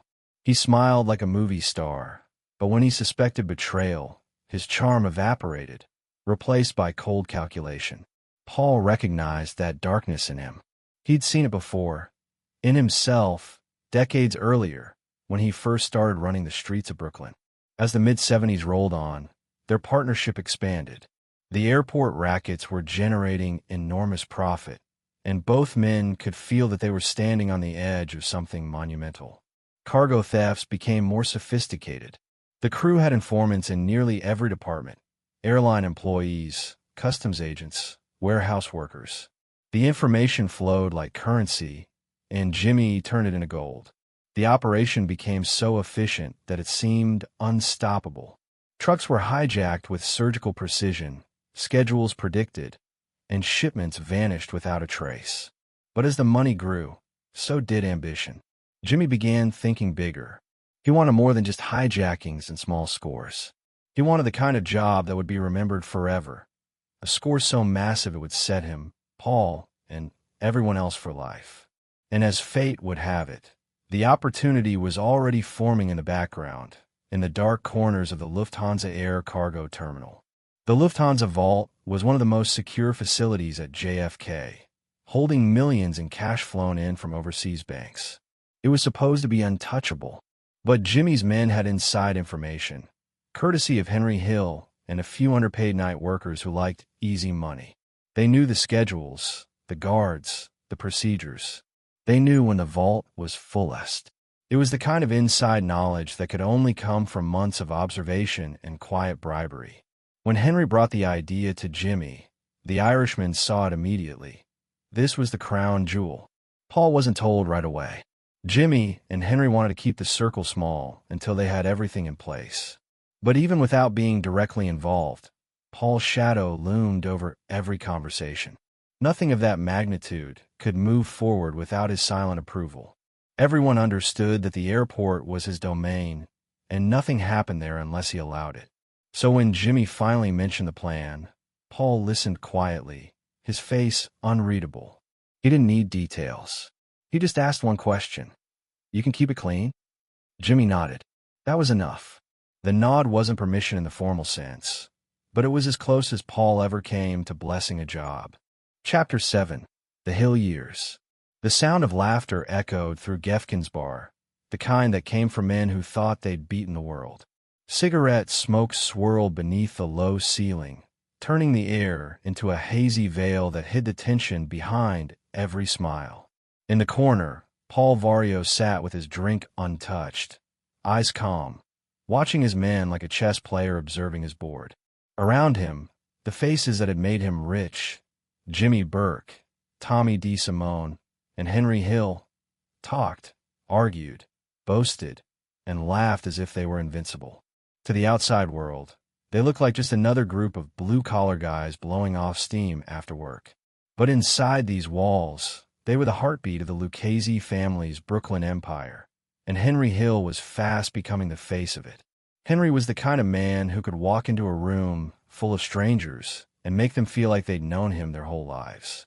He wasn't the toughest or the smartest, but he had something far more valuable: charm. He made people feel seen, and in a world built on fear, that was a dangerous gift. Paul had noticed it early, back when Henry was still running errands, carrying envelopes, and doing the small jobs nobody else wanted. He saw how Henry moved, always smiling, always confident, never rattled. In a neighborhood full of men trying to look tough, Henry made himself likable, and that made him useful. By the early 1970s, Henry had become one of Paul's most trusted associates. Not because he was made, he couldn't be, being half Irish, but because he had the ear of everyone who mattered. Henry could talk to Jimmy, handle Tommy, and even smooth things over with the union guys when they got nervous. He was the glue that kept volatile men working together. And for Paul, that was priceless. Running an empire built on silence required someone who could speak for him when he chose not to. Henry became that voice. Life under Paul was unlike anything Henry had ever known. It wasn't just about money, though there was plenty of it. It was about belonging. He'd grown up watching these men, the suits, the cars, the respect, and now he was one of them. He'd wake up each morning not knowing whether the day would bring a quiet drink or a stack of cash big enough to choke a man. For a kid from Brownsville, it was everything he'd ever dreamed of. And Paul, for all his strictness, gave Henry room to move. He trusted him with tasks that required delicacy, smoothing over disputes, arranging payoffs, and keeping the airport racket running clean. Henry's wife, Karen, saw the transformation too. The kid she'd married, restless, ambitious, charming, had become something else, something darker. Their house in Rockville Center was filled with nice things. Cars lined the driveway, and expensive suits hung in the closet. But every knock at the door made her flinch. Every late-night phone call made her hold her breath. Henry always told her not to worry, that everything was under control, and she believed him because he made her want to. But somewhere deep down, she knew that this life, this illusion of stability, was built on secrets that couldn't last forever. Paul had a soft spot for Henry. He treated him like a son, though he'd never say it aloud. He saw potential in him, not to lead, but to earn. And in the mob, earners were gold. Henry's operation expanded beyond the airport. He ran gambling rings, moved stolen goods, and even got into drug trafficking on the side, something Paul had explicitly forbidden. The old man saw drugs as poison, not just to the streets, but to the integrity of their world. Drugs brought addicts, addicts brought informants, and informants brought death. Paul's rule was simple: no drugs, ever. But Henry, chasing bigger money and faster thrills, couldn't resist. He thought he could keep it hidden. He thought wrong. The 70s were good to them. Too good. The Canarsie crew was making more money than ever before. The bars were packed, the envelopes fat, and the police paid to look the other way. They threw parties that lasted all weekend, where whiskey flowed like water and laughter drowned out the sound of consequence. Even Paul, usually reserved, allowed himself moments of pride. He had built something stable, something lasting. The Lucchese family thrived because of men like him, disciplined, strategic, loyal. And under his command, the Brooklyn wing of the family ran smoother than ever. But success has a way of numbing instinct. The more money they made, the more they forgot how fragile it all was. Henry's life spiraled into excess. Nights blurred into mornings, deals blurred into betrayals. The lines between business and pleasure vanished. He'd sit in Gefkin's with a drink in one hand and paranoia in the other, talking too much, trusting the wrong people. Paul noticed. He always noticed. The quiet capo would watch him, eyes heavy, saying nothing but thinking everything. There were still moments of warmth. Sunday dinners at Paul's house were legendary. Big meals, laughter, the illusion of family. Karen would sit beside Henry, watching Paul at the head of the table, his sons and soldiers around him, everyone playing their part in the ritual. It looked like unity, like loyalty. But beneath it all, everyone was calculating who owed who was rising, who was falling. The mob family was like any other family, except love was replaced by leverage. The cracks began to show after the Lufthansa heist. The job was a masterpiece, but its aftermath poisoned everything. The violence that followed, the paranoia, the whispers, it changed the crew forever. Henry tried to act normal, but the fear was visible. He knew Jimmy was eliminating loose ends, and he knew he could be next. Paul, meanwhile, found himself caught between loyalty and self-preservation. The FBI's pressure was mounting. His men were being watched, their phones tapped, their meetings recorded. He'd spent a lifetime avoiding the spotlight, and now, through no fault of his own, it was blinding him. Henry became reckless. He was using cocaine heavily, dealing behind Paul's back, and bringing in people who didn't belong. He still made money, but it came with noise, the kind Paul despised. The junkyard, once a fortress of secrecy, now felt exposed. Too many cars, too many faces, too many questions. Paul warned him, gently at first, then with more weight. "You're slipping," he said one night, his tone even but his eyes cold. "You start making noise, people start listening." Henry promised to straighten out, but deep down, he knew he couldn't. The addiction had its claws in him now. The thrill, the danger, the illusion of control. When the FBI finally started closing in, they didn't come through the front door.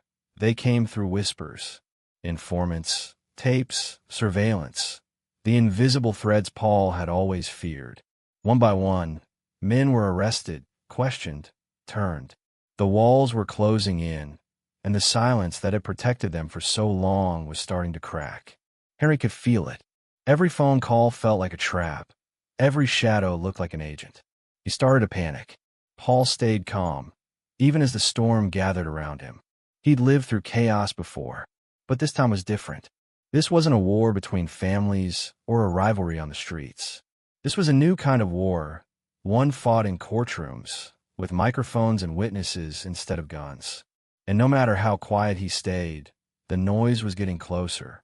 Henry's arrest in 1980 put the final nail in the coffin. He'd been caught moving drugs, and the charges were serious. Facing years in prison and fearing for his life, he made the decision that would destroy everything. He flipped. The golden boy, the talker, the charmer, now the government's star witness. When Paul heard the news, he didn't shout, didn't curse. He just sat in silence, the weight of decades pressing down on him. Betrayal, in their world, wasn't just treachery. It was death. The day Henry took the stand, Paul's empire began to crumble. The testimony was devastating, detailed, confident, impossible to refute. Every secret, every coded word, every hidden deal was laid bare. Years of careful invisibility undone by one man's fear. For Paul, it was almost poetic. He'd built an empire on silence, and now it was destroyed by the one man who never knew how to stop talking. As the trials dragged on, Paul began to fade. The man who once ruled Brooklyn's underworld with quiet authority now sat in courtrooms, listening as the life he'd built was dissected piece by piece. His health began to fail, his calm eroded by exhaustion. Prison didn't scare him anymore. He'd survived worse, but this felt different. It wasn't just his body behind bars. It was his legacy. Everything he'd done to maintain control, to avoid chaos, had ended in the very chaos he'd always feared. In his final days of freedom, he spent more time alone at the junkyard, sitting in his office, staring at the mountains of twisted metal outside. He'd built this place as a symbol of order, turning junk into profit, chaos into structure. Now it looked like a reflection of his own life. Broken, rusted, left behind. The men he'd raised, trusted, and protected were gone. Some dead, some missing, some testifying. The laughter that once filled the bar, the energy of those nights, had been replaced by silence. Not the comforting kind he'd always controlled, but the empty kind that followed loss. Henry Hill would go on to live, hidden under a new name, telling stories about the life he'd once lived. The world would turn those stories into movies, books, and myths. The names would change, the faces blurred, but the truth remained. They'd all wanted to live forever, and instead, they became cautionary tales. Paul never lived to see the legend that would grow from his ashes. He went quietly, as he had lived, fading in a prison hospital bed in 1988. But long before that, he'd already died in spirit. The moment he realized that silence, his greatest weapon, couldn't protect him from the noise of betrayal. And somewhere, in the fading echoes of those Brooklyn nights, you can almost still hear the laughter of men who thought they'd beaten the world, before the world reminded them that in this life, every secret eventually finds its voice. Chapter 8. First Big Fall. The 1973 Tax Evasion Case. The morning Paul Vario walked into the courthouse in 1973, the winter air bit sharp against his skin. He moved slowly, not from fear, but from habit. A man like him never hurried, not even when the world was watching.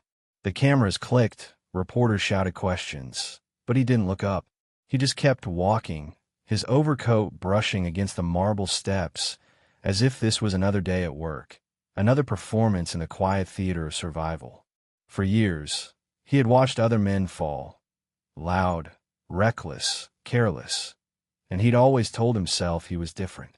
But now, with the federal government staring him down, even the quiet godfather of Conarsi could feel the walls inching closer. The charge seemed almost laughable at first. Tax evasion. For a man who'd controlled half of Brooklyn's underworld, who'd made millions off hijackings, unions, and airport rackets, the idea that his downfall might come for paperwork felt absurd. But Paul understood the message. Tax evasion. For a man who'd controlled half of Brooklyn's underworld, who'd made millions off hijackings, unions, and airport rackets, the idea that his downfall might come for paperwork felt absurd. But Paul understood the message immediately.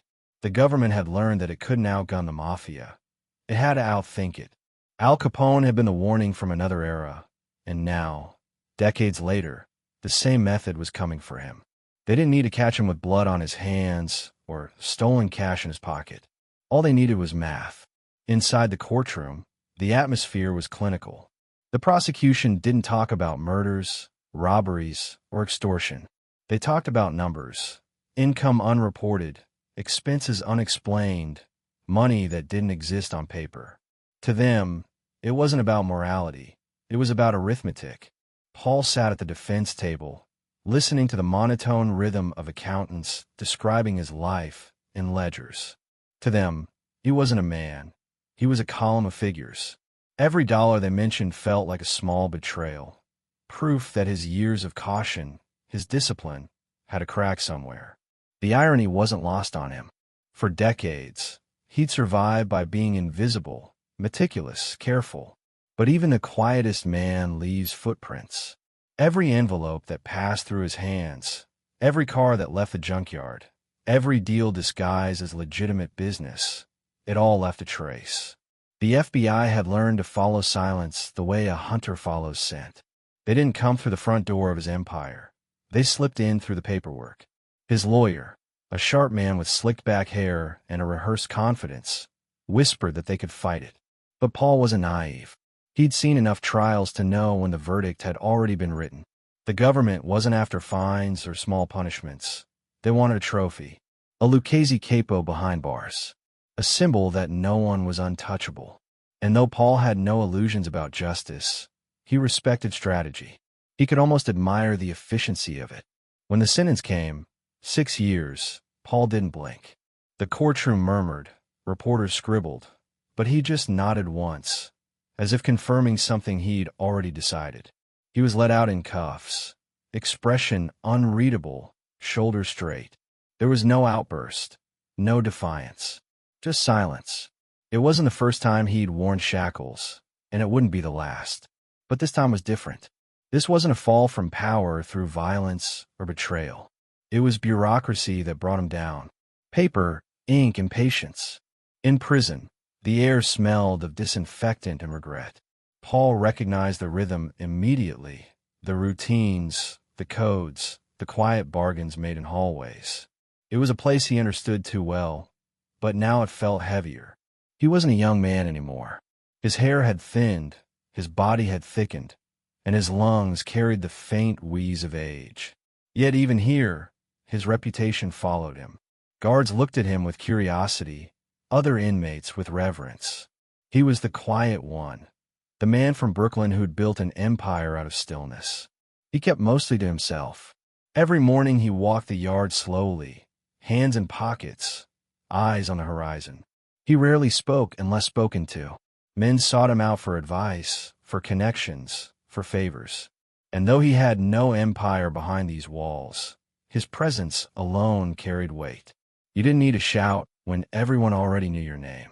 At night, lying on the thin mattress, Paul replayed the path that had led him here. The arrests, the bribes, the meetings, the endless balancing act between loyalty and fear. He thought of his father, the bricklayer who believed in honest work, and wondered if somewhere deep down, he'd always known his son would end up here. He thought of his mother, long gone now, who'd once lit candles for his safety.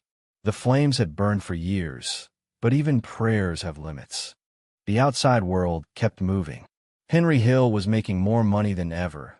Jimmy Burke was running the airport rackets with ruthless precision, and Tommy DeSimone was earning his reputation as both a killer and a liability.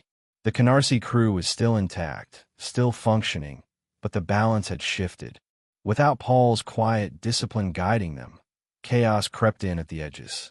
The money kept flowing, but so did the blood. The streets didn't care about legacy. They cared about survival. Inside, Paul maintained his calm. He wrote letters to his wife, simple ones about the weather, the food, the men he met. He never mentioned business. He never mentioned the guilt of being absent while his world evolved without him. Each letter was a performance, a reminder to himself that he was still in control, even when the system said otherwise. He spent hours in the prison library, reading newspapers, studying case law, even flipping through business journals. He wanted to understand how the world was changing. It fascinated him, how legitimate men used the same tactics as criminals, just dressed in suits and contracts instead of trench coats and guns. To Paul, there was no moral difference between Wall Street and Canarsie, only in how the players smiled when they stole. The guards noticed his composure. One of them once asked, "Aren't you angry?" Paul looked at him, eyes calm and heavy, and said, "Anger's for men who still think they can change things." It wasn't bitterness. It was acceptance. He'd spent his life mastering control of people, of money, of emotion. Prison was just another place to practice it. Outside, his absence left a vacuum. The younger men, emboldened by his silence, started making decisions on their own. Some were smart, others reckless. Henry, flush with new connections, began taking liberties, cutting side deals, talking too openly, using too much cocaine. Jimmy started running the show his way, expanding operations, tightening his grip. The hierarchy Paul had built was shifting into something volatile, unpredictable. When word reached Paul that a few of his men had been picked up for questioning, he didn't react. He'd expected it. He'd always known that the life wasn't built to last. It was built to repeat. The same cycle, generation after generation. The smart ones adapted. The loud ones died. The quiet ones endured. 6 years is a long time when you measure it in silence. By the time Paul was released, the world outside had changed again. It was 1979. Disco had replaced doo-wop, and New York felt sharper, faster, more ruthless. The cars were flashier, the suits brighter, but underneath, the same hunger drove everything. Money, control, fear. When he walked out of the gates, his family was there waiting. His wife smiled through tears, his sons hugged him, but he could see the strain in their faces. They had lived under the shadow of his name for too long. To them, he wasn't a father or a husband. He was a myth they had survived. Paul smiled gently, said all the right words, but his mind was already elsewhere. He wanted to see Brooklyn again. Driving through his old neighborhoods was like revisiting a ghost town. The faces had changed, the storefronts had new names, but the bones of the place were the same. He passed by Gefkin's bar, now under new management, and for a moment, his expression softened. Memories flooded back. The laughter, the smoke, the sound of money being counted in the backroom. The ghosts of his crew lingered in every corner. Some alive, some buried, all part of a world that no longer existed. Back home, he settled into a quieter life, or at least the illusion of one. The government had stripped him of much, but not his mind.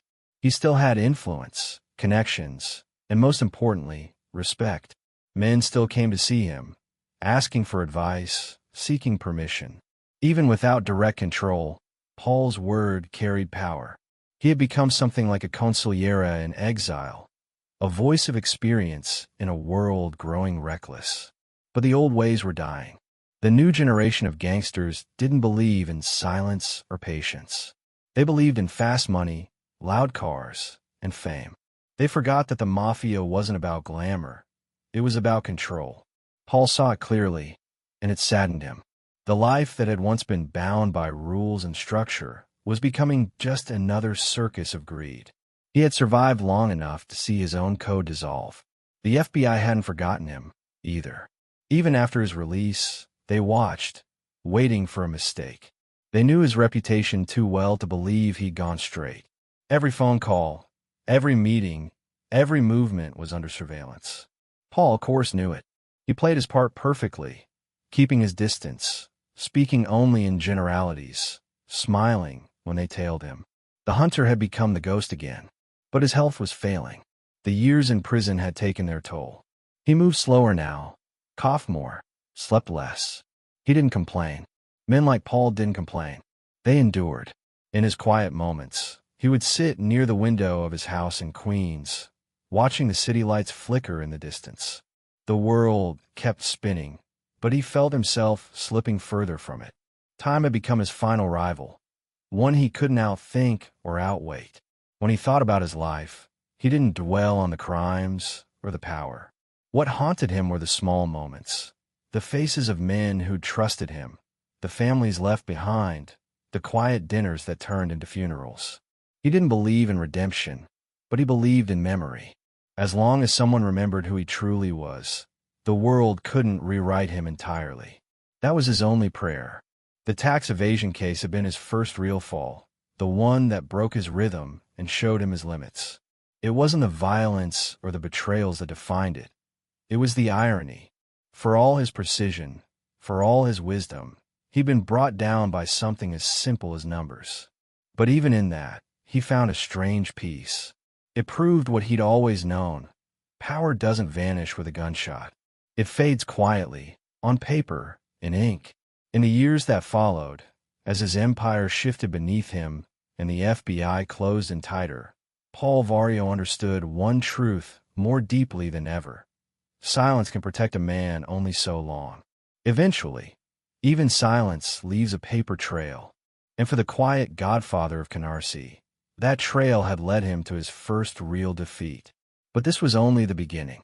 The law had found a way to pierce his armor, and the next time they came, they wouldn't settle for paperwork.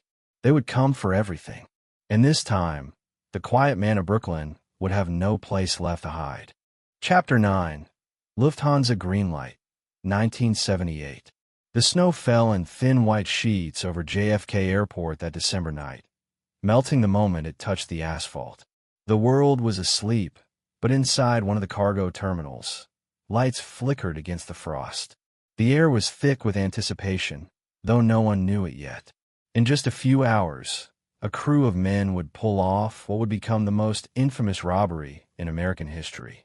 $6 million in cash and jewels would vanish into the cold, leaving behind nothing but questions, bodies, and silence. At the top of it all, not seen, not heard, but always felt, was Paul Vario. The quiet man from Canarsie who'd spent his life mastering invisibility was about to become a ghost in the greatest heist the Mafia ever touched. It started with a whisper, like all great crimes do. A tip passed between drinks, a piece of information so precise it almost sounded like fate. Henry Hill had been the bridge, a conduit between worlds, connected to the right people at the right time. He'd heard from a friend who worked inside Lufthansa Airlines that a shipment of cash was arriving from West Germany. Millions of dollars meant for exchange, sitting in the vault overnight before transport. No extra guards. No alarms worth mentioning. It was the kind of opportunity that didn't just tempt men like Jimmy Burke. It haunted them. Henry brought the word to Jimmy, and Jimmy brought the idea to life. But behind every major move Burke made, there was always one constant, the shadow of Paul Vario. Paul didn't plan jobs, not anymore. He didn't steal trucks or handle guns.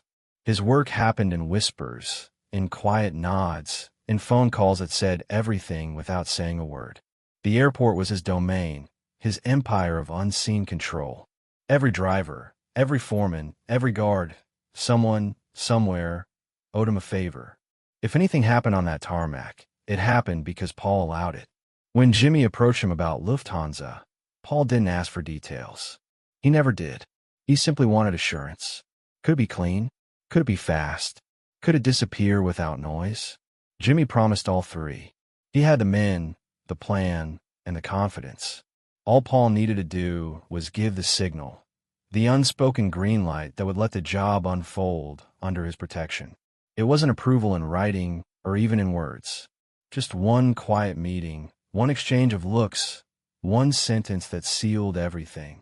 "Keep it tight," Paul said, his voice calm, eyes steady. "And keep it quiet." In the weeks before the heist, tension ran like a current through Brooklyn's underworld. Jimmy's crew prepared meticulously. Every man had a role. Every role had a risk. Tommy DeSimone was the muscle, always eager, always unpredictable. Angelo Sepe handled logistics. Louis Caffra had the van. Parnell Stacks. Edwards was supposed to handle cleanup. A simple task with catastrophic consequences waiting to happen. And Henry Hill, the middleman, the storyteller, was caught in the center of it all. Connected to everyone, trusted by few, and terrified by what could go wrong. Paul watched from a distance. He wasn't in on the details, but he felt the shift, that electric energy that comes when too many men believe they're about to touch immortality. He'd seen it before. Big scores had a way of destroying small minds. He spent his nights at Gefkin's bar, sipping scotch and listening to the faint hum of jukebox music while his thoughts wandered. He trusted Jimmy's competence, but not his calm. The Irishman had brilliance, but brilliance was dangerous when mixed with ego. Still, Paul gave his blessing. For better or worse, the die was cast. December 11th, 1978. The snow had stopped by midnight, leaving the air crisp and silent. The crew moved through the darkness like ghosts, their footsteps muffled against the frozen ground. They entered through a side gate using stolen credentials. The guards were caught off guard, bound and gagged without a shot fired. Everything went according to plan. In just under an hour, they emptied the vault, $6 million in untraceable cash and jewels.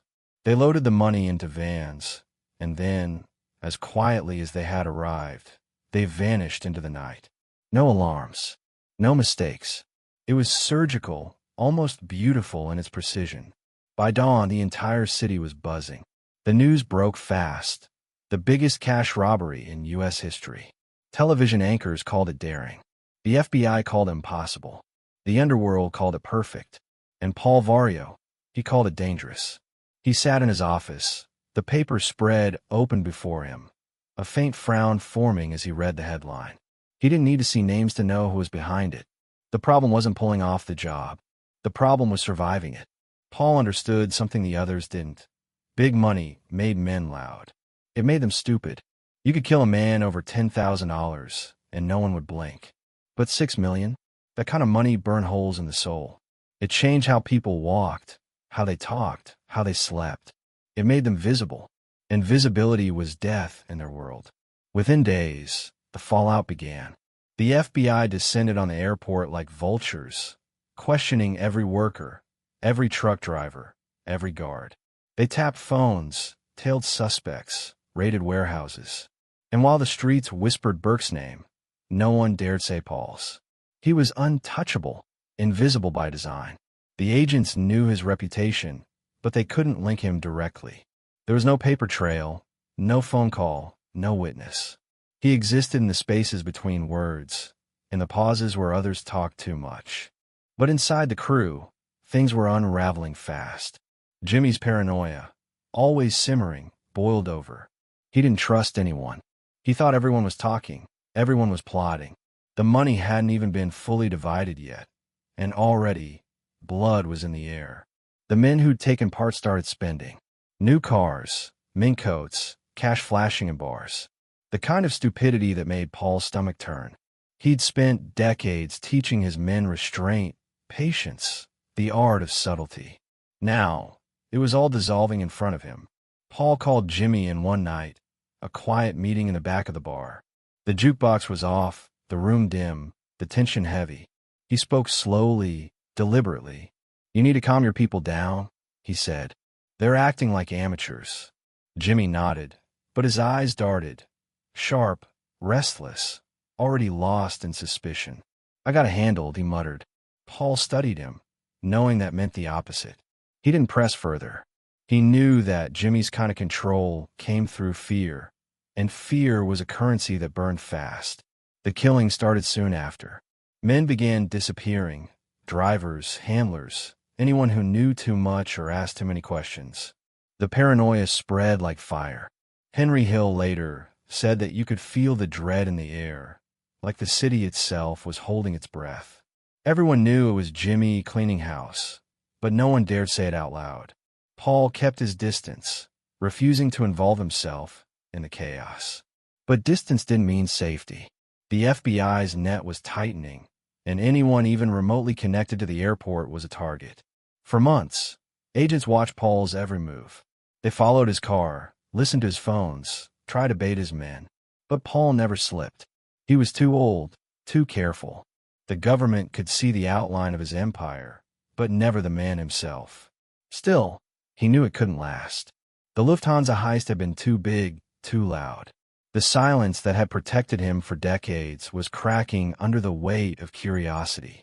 He'd told Jimmy to keep it quiet, and instead, it had become the loudest crime in America. As winter turned to spring, the city began to change. The glamour of the heist faded, replaced by fear. Henry Hill was spiraling, drinking, using, unraveling. Jimmy was unraveling too, consumed by the paranoia that everyone was turning on him. Tommy, the wild card, was growing reckless, violent, unpredictable. Paul could feel the walls closing in, not from the law, but from within. His crew had become a storm he could no longer contain. One night, sitting alone in his house, Paul thought back to the first time he met Jimmy. He'd seen something powerful in him, that hunger, that brilliance, that drive to make something out of nothing. But power, Paul had learned long ago, was like fire. If you didn't control it, it consumed you. Now, watching from the sidelines, he could only see the ashes beginning to form. The FBI raids intensified. Men were dragged in, questioned for hours, released, then picked up again. The newspapers called it a siege on the mob. The public watched in fascination as agents stormed bars, junkyards, and garages. And through it all, Paul remained stoic. He said nothing, admitted nothing, trusted no one. He had survived prison, betrayal, and decades of bloodshed. He believed he could survive this too. But this was different. This wasn't about bullets anymore. This was about whispers, deals, and microphones hidden in walls. The kind of fight you couldn't win with silence alone. By the end of 1979, the Lufthansa money had vanished, hidden, stolen, or buried with the men who'd touched it. The dream was gone, replaced by fear. The FBI was still chasing ghosts, but one of those ghosts, Henry Hill, was about to break the code that had kept Paul safe his entire life. The young man Paul had once treated like family was now desperate, addicted, and terrified. When Henry finally flipped, the entire structure of Paul's empire began to crumble. He didn't rage when he heard the news. He didn't curse Henry's name. He simply sat in silence, letting the weight of inevitability sink in. Every empire, no matter how carefully built, eventually falls. And sometimes, it's not the enemy who destroys it. It's the people you raised, the ones who thought they could live forever in the shadow of your calm. The Lufthansa heist had been Paul's triumph and his tragedy. It was proof of everything he'd built: power, influence, control, and the seed of everything that would destroy it. The job had been flawless. The aftermath had been chaos. And in the end, it wasn't the FBI that finished him. It was the noise of greed, echoing through the silence he'd spent a lifetime building. In the years to come, the story would become legend. Books, movies, retellings. The names would change, the faces blurred, but the truth remained. Paul Vario was the man who made the green light possible, the quiet figure who turned a whisper into history. But legends never tell you how the story ends. They don't tell you about the man sitting alone in a cell years later, remembering the night when silence and greed collided in the cold December air. They don't tell you that the quiet godfather of Canarsie didn't need to touch the money to lose everything it bought. The snow had long melted by then, but in his memory, it never stopped falling. Chapter 10. Aftermath and Bodies Fall. The winter after the Lufthansa heist was colder than anyone remembered. Snow piled high on the curbs of Brooklyn, turning gray beneath the wheels of trucks that never stopped moving. The newspapers were still buzzing about the robbery, the biggest cash theft in American history, but the excitement had turned to fear. Everyone wanted to know where the money went. The FBI wanted answers. The streets wanted silence. And in between those two worlds, somewhere in the shadows, Paul Vario waited, watching as the empire he had built began to bleed from the inside. He had seen aftermaths before. Every big score came with a price. The money was never the problem. It was what it did to people. Money changed the rhythm of men, changed their hearts, their patience, their loyalty. And the Lufthansa job wasn't just money. It was temptation turned to poison. Paul could feel the way an old man feels the weather in his bones. He didn't need to see it to know that blood was coming. Jimmy Burke had become obsessed. At first, he was calm, even proud. The job had gone perfectly. Clean, quiet, efficient.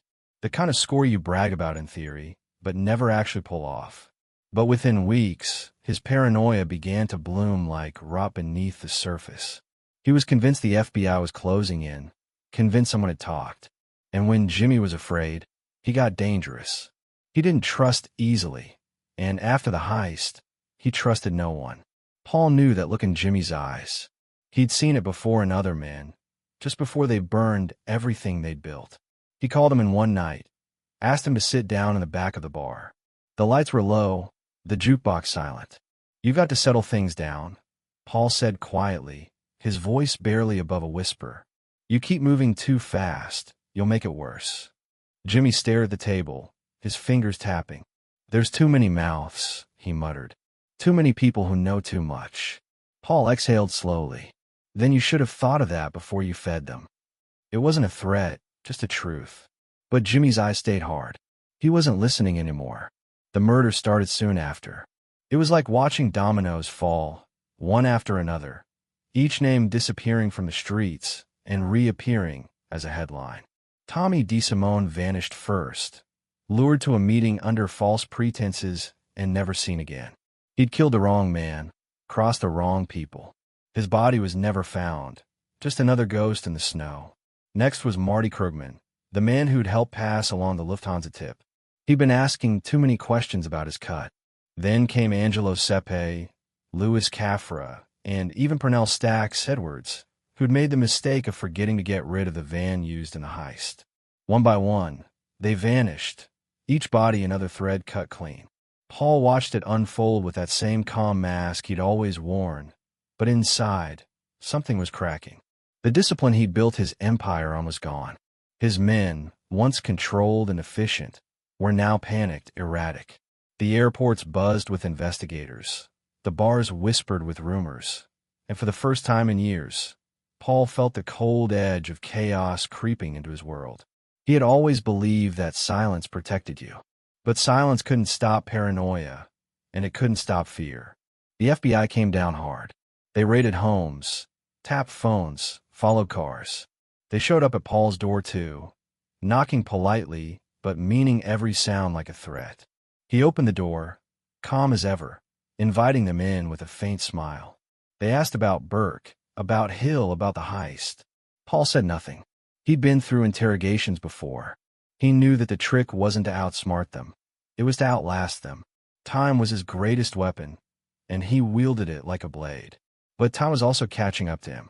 He was older now, slower, carrying the weight of decades on his back. The faces around him were changing, growing younger, louder, less disciplined. The new generation of gangsters didn't care about the old rules. They didn't care about silence or subtlety. They wanted to be seen, to be feared. And Paul, watching them, realized the world he'd mastered was dying right in front of him. Henry Hill was unraveling. He drank more, used more, talked more. The man Paul had once trusted to hold things together was now cracking under the pressure. The FBI had been circling him for months, watching his every move, waiting for him to slip. Paul saw it coming but couldn't stop it. Henry had always been too ambitious for his own good, too addicted to the rush of power.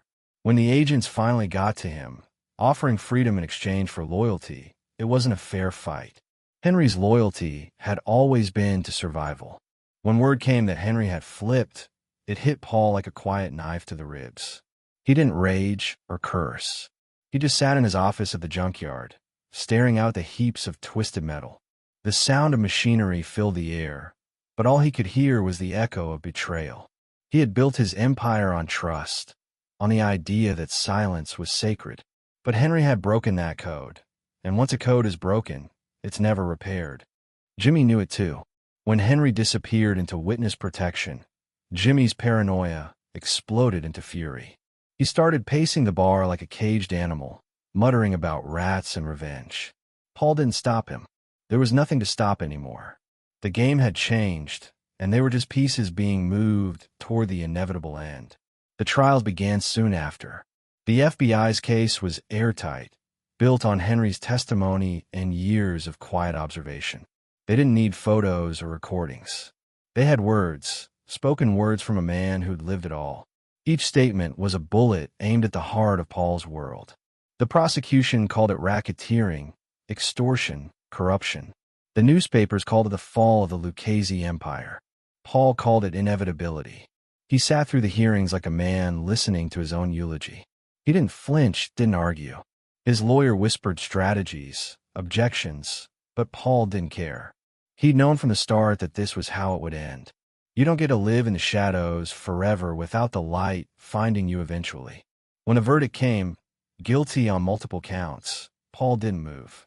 He just leaned back in his chair, eyes half closed, a small sigh escaping his lips. Back in his cell, the nights were long. The sound of metal doors clanging shut carried through the halls like distant thunder. He thought about the men he'd known, the ones still alive and the ones who weren't. Jimmy was locked up too, serving his time with the same defiance that had once made him unstoppable. Henry was out there somewhere, living under a new name, telling stories that turned their lives into legend. And Paul was just another forgotten king in a dying empire. He would never admit it, but part of him understood Henry. The kid had been built for survival. Paul had taught him the code, but he'd also taught him fear. And fear always wins in the end. He'd built his kingdom on silence, but in the end, it was words that destroyed him. It was poetic in a way.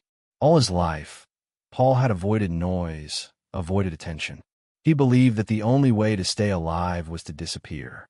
But the quieter he became, the louder the world seemed to grow around him, until even his silence couldn't drown it out.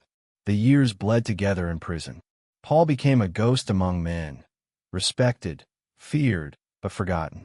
His hair went white, his body weakened, but his eyes never lost that stillness. He kept to himself, reading newspapers, writing letters no one would ever see. Sometimes he'd think about the old days, the bars, the back rooms, the smell of smoke and whiskey. He'd think about the nights when Brooklyn felt alive with possibility, when loyalty still meant something. And then he'd think about the snow that fell over the airport that December morning and wonder if maybe that was the moment it had all started to end. Outside the walls, the Mafia was changing. The old guard was dying, replaced by men without patience or principle. The FBI had turned the tide. They no longer fought with guns. They fought with informants and indictments. The families were crumbling, one after another, their secrets dragged into the light. The glory days of Paul's youth, when a handshake could change a man's fortune, were gone. The silence that once protected them was now just emptiness. Sometimes, at night, Paul dreamed of Brooklyn the way it used to be. The street lights glowing in the fog, the soft murmur of deals being made, the hum of engines at the junkyard. He dreamed of his crew, Jimmy laughing over a drink, Henry leaning in to tell another story, Tommy grinning like he knew something no one else did. In those dreams, they were all still alive, untouched, eternal. But when he woke, the only sound was the echo of doors slamming shut somewhere far down the hall. He never complained about prison. To Paul, it was just another kind of silence. He'd lived his whole life in quiet rooms, making decisions that echoed through decades. The walls didn't change that. The bars didn't take away his calm. What hurt him wasn't the confinement. It was knowing that the life he'd built was gone, and no one would ever build another like it. The rules he'd lived by, patience, loyalty, discretion, had vanished with his generation. The world outside was louder now, faster, meaner. When Paul's health began to fail, he accepted it without fuss. Cancer, the doctors said, the kind of slow death that gives you time to think about everything you've done. He didn't fight it. He didn't curse fate.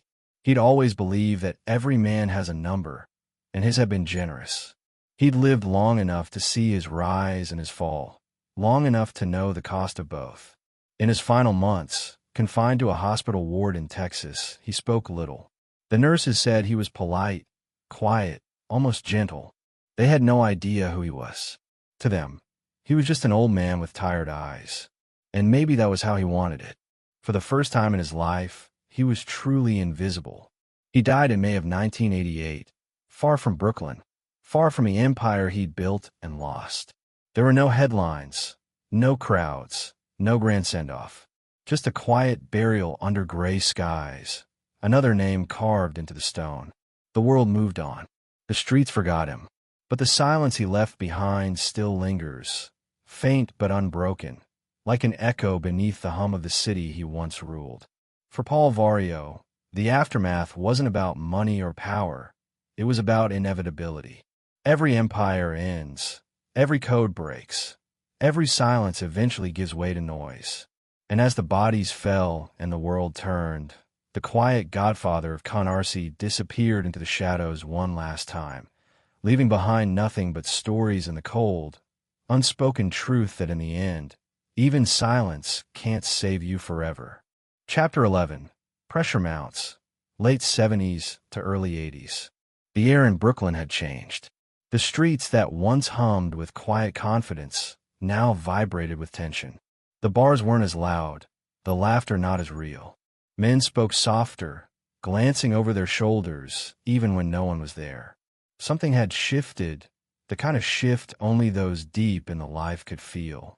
It wasn't just fear, it was pressure, the kind that builds slow, unseen, until one day everything cracks. For Paul Vario, that crack was coming. He could hear it in the silence, the same way an old man hears thunder long before the storm. After Lufthansa, the FBI was relentless. The Bureau's agents, tired of chasing shadows, had learned the mob's rhythm. They'd stopped looking for the gun and started following the money. They didn't need shootouts or confessions anymore. They needed receipts, conversations, mistakes. And the men around Paul, the ones who had once been disciplined and quiet, were now sloppy, paranoid, loud.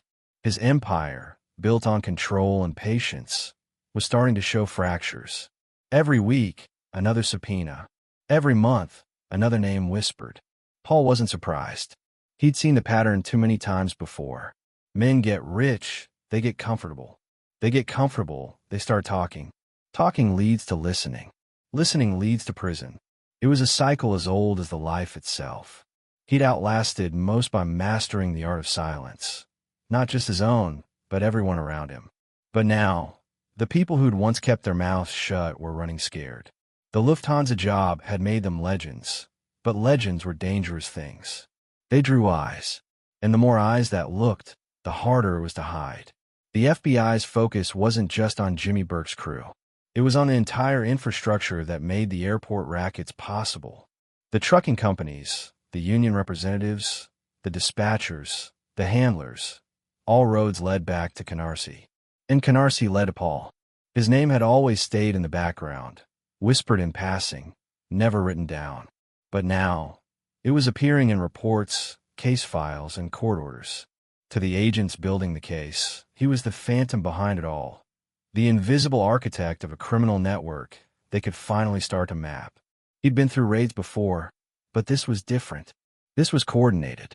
One morning, he stepped out of his house to find unmarked cars parked at the corners of his block. He didn't need to ask who they were.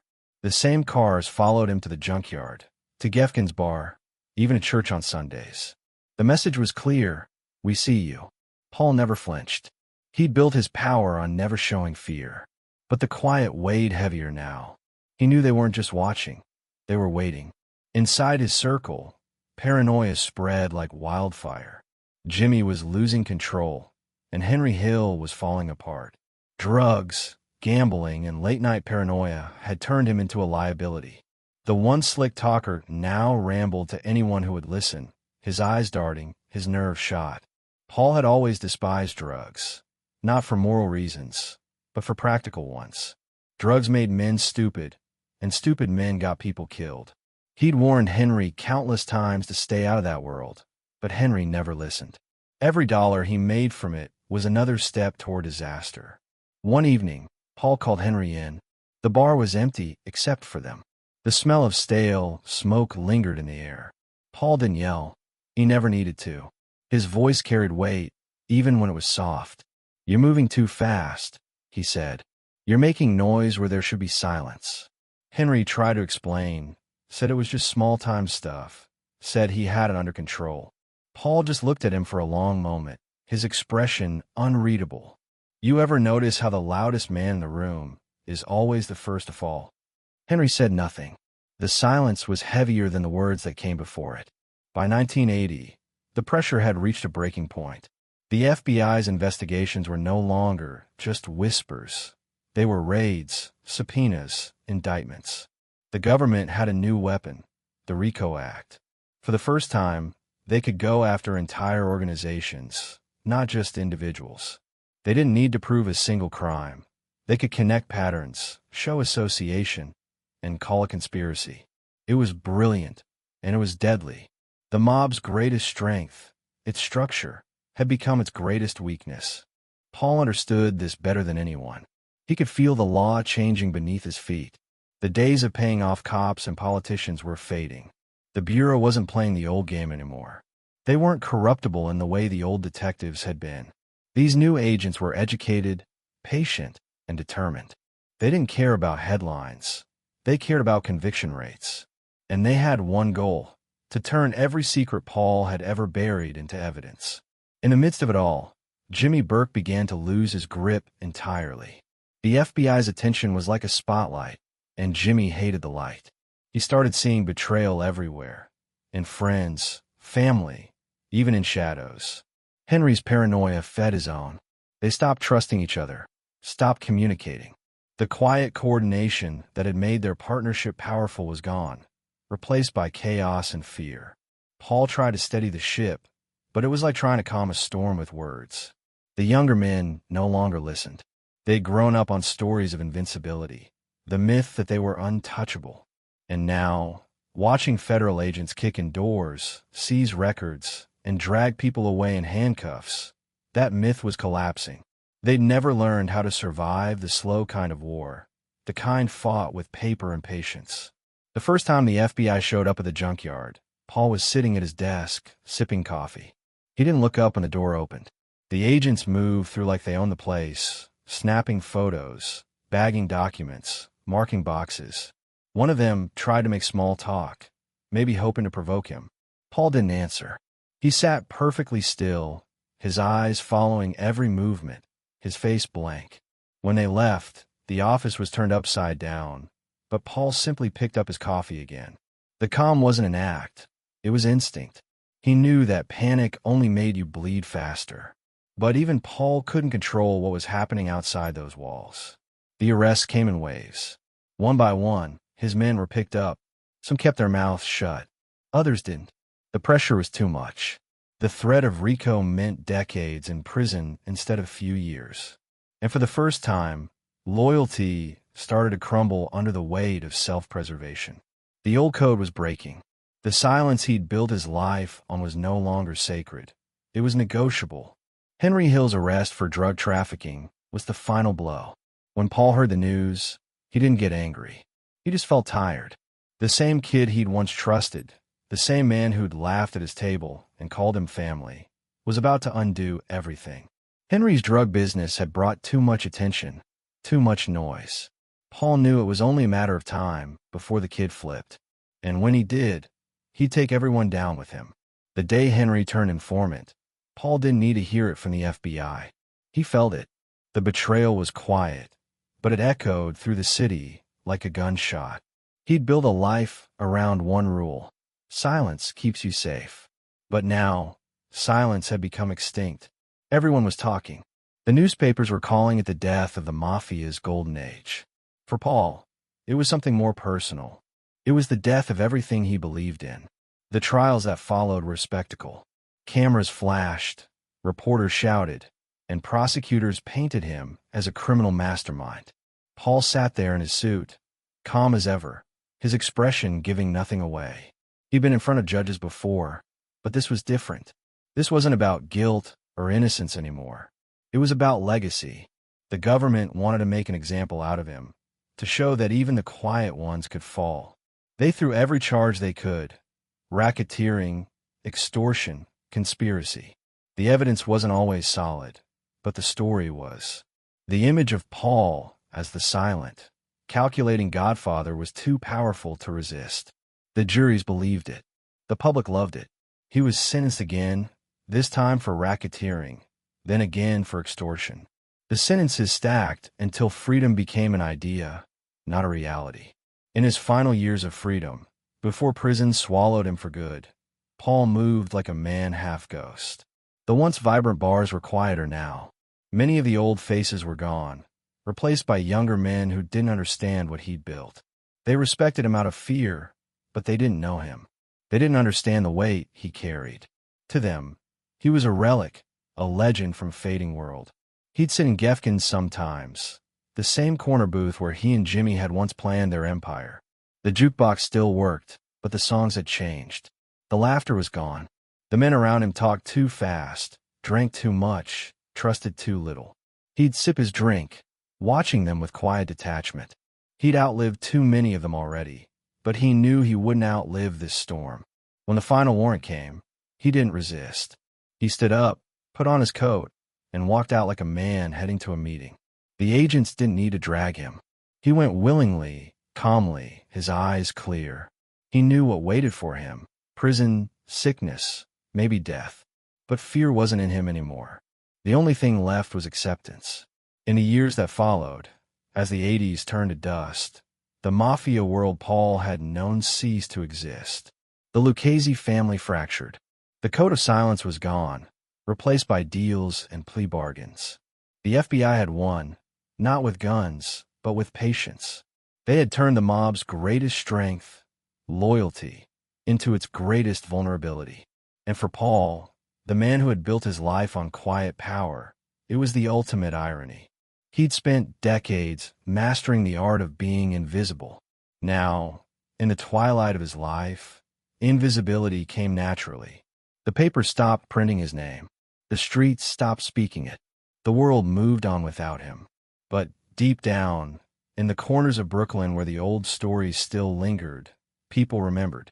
They remembered the man who ran an empire without raising his voice. The man who turned silence into strategy, fear into control. And as the pressure that had mounted for years finally crushed him, Paul Vario faded into the past. Not with a bang, not with a confession, but with the same quiet dignity that had defined his life. A ghost of an era that no longer existed, watching as the world he built crumbled under the weight of noise, greed, and time. Chapter 12. Hill Flips. The night Henry Hill decided to talk, the world Paul Vario had built began to die. It didn't happen with a bang or a betrayal in some smoky backroom. It happened quietly, in a windowless federal interrogation room, beneath fluorescent lights that buzzed like dying flies. Henry sat there, pale, sweating, his hands trembling around a cup of cold coffee. Across from him, two FBI agents leaned forward with the patience of men who already knew they'd won. It was just a matter of time now, a matter of which thread Henry would pull first. And somewhere in Brooklyn, Paul Vario slept, unaware that by the time the sun rose, the foundation of his empire would start to crumble into dust. The choice to flip isn't a single moment. It's a slow erosion of fear and pride. For years, Henry had lived like a prince.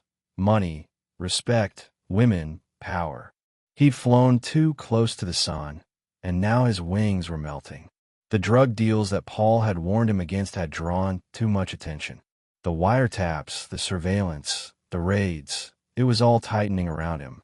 When the FBI finally kicked down his door, he knew it was over. The only question left was how to survive it. And survival, Henry realized, was the one thing he'd always been good at. The agents played their parts perfectly. They didn't threaten him. They didn't need to.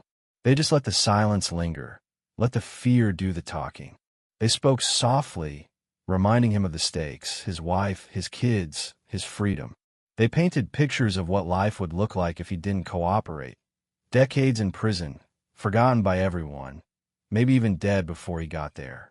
Henry's mind drifted to Jimmy Burke's face, to that familiar smile that hid violence just beneath the surface.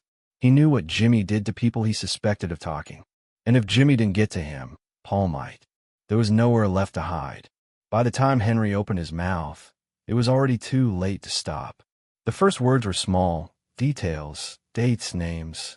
Then the dam broke. Everything came pouring out. Decades of secrets, whispered loyalties, coded language, all laid bare.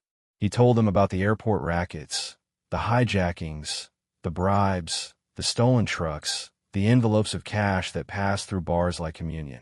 He told them about Jimmy's paranoia after Lufthansa, about the bodies buried in the snow. And then, finally, he told them about Paul. He didn't say it with malice. He said it with exhaustion. To Henry, Paul wasn't a monster. He was an inevitability. The man who'd made him, taught him, disciplined him. The man he'd admired and feared in equal measure. But in that moment, none of that mattered. The code that had bound them together for decades had snapped. Henry wasn't thinking about honor or betrayal anymore. He was thinking about breathing. When the Bureau realized what they had, they moved fast. They'd been circling Paul for years, gathering evidence, chasing whispers. But now they had something better, a voice from the inside. Henry's words are the missing piece. They connected dots that no investigator ever could. Suddenly, the quiet, careful capo from Canarsie wasn't invisible anymore. He had shape. He had weight. He had a story, one that could be told in court. When Paul heard that Henry had flipped, the room went still. It was one of those moments where time itself seemed to stop. The men sitting with him didn't say anything. They just watched his face, waiting for a reaction. But Paul didn't give them one. He just sat there, eyes fixed ahead, breathing slow and even. Then, finally, he said softly, I knew he would. It wasn't anger, or even disappointment. It was inevitability. He'd spent a lifetime teaching men like Henry the art of survival, and now, Henry had used that lesson against him. The news spread through Brooklyn like fire. In bars, in diners, in the back rooms of social clubs, men whispered Henry's name like a curse. A rat, a traitor, a ghost who traded the code for safety. But beneath the outrage was fear. If Henry could talk, anyone could. And if the government could make him disappear into witness protection, then the old rules didn't mean anything anymore. The world that Paul had built, a world where silence was sacred, had just been rewritten. The indictments came quickly. Paul was charged again: racketeering, extortion, conspiracy. But this time, the evidence wasn't just paperwork and speculation. It was testimony. It was voices. Henry Hill, once the golden boy, now stood in court, pointing across the room, his words sharp and deliberate. Every sentence was a nail in the coffin. He spoke about the airport rackets, about the payments, about how Paul had arranged jobs and taken cuts. He even described the day Paul gave the nod for the Lufthansa heist, how his approval had been quiet but absolute. The jury hung on every word. Paul sat there unmoving. His face was blank, his eyes steady, but his hands betrayed him. They trembled, just slightly, resting on the table. It wasn't fear. It was something deeper. The quiet realization that his own creation had turned against him. The silence he'd worshipped had finally been broken, not by violence, not by the law, but by the voice of a man he'd once called family. The prosecutors painted him as the mastermind behind decades of crime, the spider at the center of the web. They spoke about his influence over the unions, his control of the trucking companies, his power at JFK Airport. They described him as untouchable, the man no one dared cross. And for years that was true. But now, as Henry's words echoed through the courtroom, Paul understood what it meant to be touched, not by bullets or betrayal, but by inevitability. When a verdict came, guilty on multiple counts, Paul didn't look surprised. He stood slowly as the judge read the sentence, his posture still perfect, his voice calm when he spoke. "You do what you have to do," he said. It wasn't defiance. It was acceptance. The code he'd lived by was gone. The world had changed, and he'd stayed still too long to survive it. Prison was nothing new to Paul, but this time it felt different. The world outside had shifted in ways he could barely recognize. The mob was splintering, the families turning on each other, the FBI dismantling everything piece by piece. The names that once ruled New York, Lucchese, Gambino, Genovese, were now headlines and statistics. The silence had died, replaced by microphones and plea deals. And the young men who filled the streets no longer spoke in whispers. They bragged, they flaunted, they posted. The art of invisibility had died with Paul's generation. In his cell, he kept to himself. He read newspapers, though he rarely smiled at the stories anymore. Every few weeks, a new name appeared, another boss arrested, another associate flipped. He'd outlasted most of them, but didn't feel like victory. It felt like watching a slow funeral for the life he'd once ruled.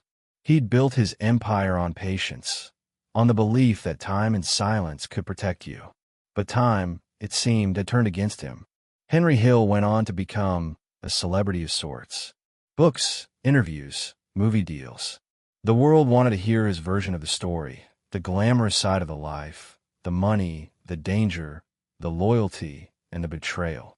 Paul's name became part of that mythology, reimagined and dramatized. The world came to know him not as the quiet, calculating man he truly was, but as Paul Cicero, the cinematic version, the legend stripped of humanity. Paul never saw the film, but he heard about it. Agar mentioned it one day, grinning as he said, "They made a movie about you." Paul just nodded. "They make movies about ghosts," he said, "not men."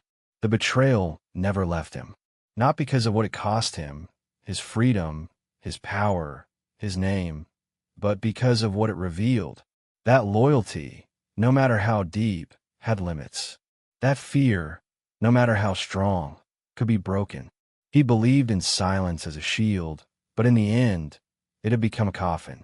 Every secret he'd kept, every careful decision, every unspoken rule, all of it had been spoken aloud by a man who once looked at him with admiration.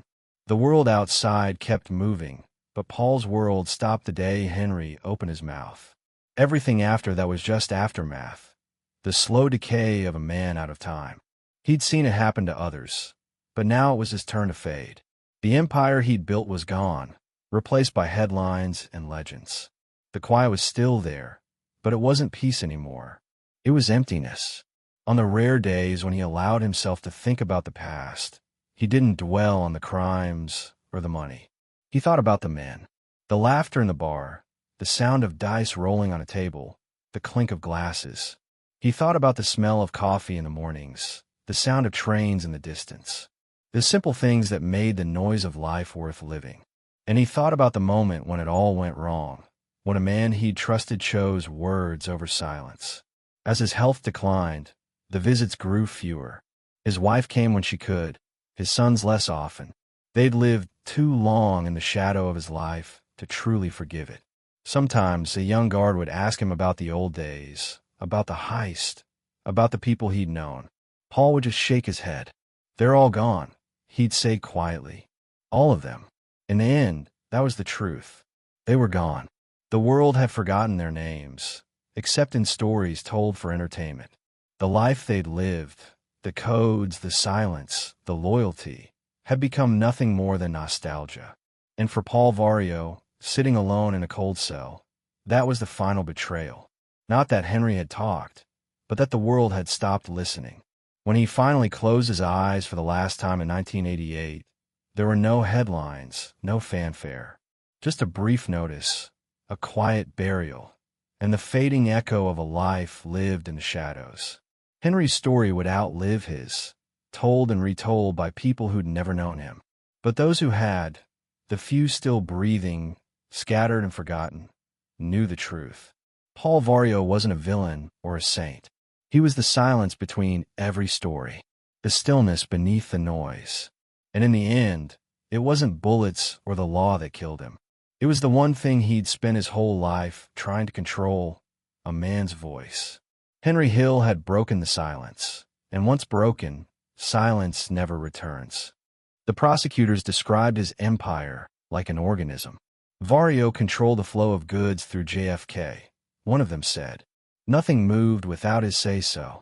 They spoke about his bar in Canarsie, his junkyard office, his meetings with Jimmy Burke. They made it sound almost poetic, the quiet man pulling strings behind the noise of New York City. The defense tried to fight back, painting Paul as an old man with fading influence, someone the FBI had built into a myth because they couldn't catch the real killers. But it didn't matter. The story was too good, too clean, too cinematic. The jury wasn't just convicting a man, they were convicting an idea. Inside the courtroom, Paul seemed detached. He'd sit perfectly still for hours, his face expressionless, his hands folded. The younger men sitting behind him, lawyers, family, old friends, watched in awe. Even under fire, even as witness after witness named him, he didn't break. He didn't shake his head or whisper to his attorneys. He didn't look back when Henry Hill was mentioned again. The prosecutors couldn't rattle him because there was nothing left to rattle. He had already accepted his fate long before he walked into that courtroom. When the sentence came, another decade, stacked on top of the 6 years he was already serving, Paul nodded once, as if confirming something he'd already known. The judge's voice droned on about justice, about deterrence, about the need to send a message. Paul didn't need the message. He'd been living with it for decades. He knew what this was. It wasn't about him anymore. It was about closing a chapter in American crime. The courtroom wasn't just his reckoning. It was a requiem for an era. After the trial, as marshals let him out, reporters shouted questions, cameras flashed, but Paul kept his head down. He didn't give them what they wanted. No quotes, no outbursts, no emotion. Just that same measured walk, that same heavy silence. The last image the cameras caught was of his hand raised slightly, as if brushing something invisible from the air. Maybe it was habit, or maybe it was his way of saying goodbye to the noise. Prison this time was harder. He was older, weaker, his health failing. The concrete floors and metal bars that had once felt like temporary inconveniences now felt permanent, final. His cell was small, his days long.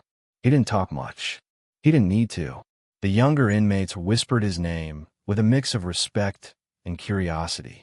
Some of them didn't even know who he really was. They just knew the legend. The man from Goodfellas. The ghost from Canarsie. The boss who never raised his voice. Occasionally, guards would ask him about the Lufthansa heist, or about Jimmy Burke, or about Henry Hill. Paul would just shake his head. Stories, he'd say quietly. That's all they are now. He wasn't interested in reliving it. The past was heavy, and he'd carried it long enough. The years between his sentencing and his death blurred together. The outside world kept moving, forgetting him little by little. The Lucchese family had changed leadership. The streets had changed faces. The bars and businesses that once whispered his name were now gone or under new management. Even the airport rackets had shifted to new hands. The world no longer needed men like Paul Vario. It needed men who could talk, who could deal, who could betray. Silence had gone out of style. In 1987, Paul's health began to collapse. Cancer, the doctors said. His lungs were failing, his body shrinking under the weight of years. He was moved to a federal medical facility in Fort Worth, Texas, far from Brooklyn, far from the life he'd once ruled. The nurses there didn't know his history.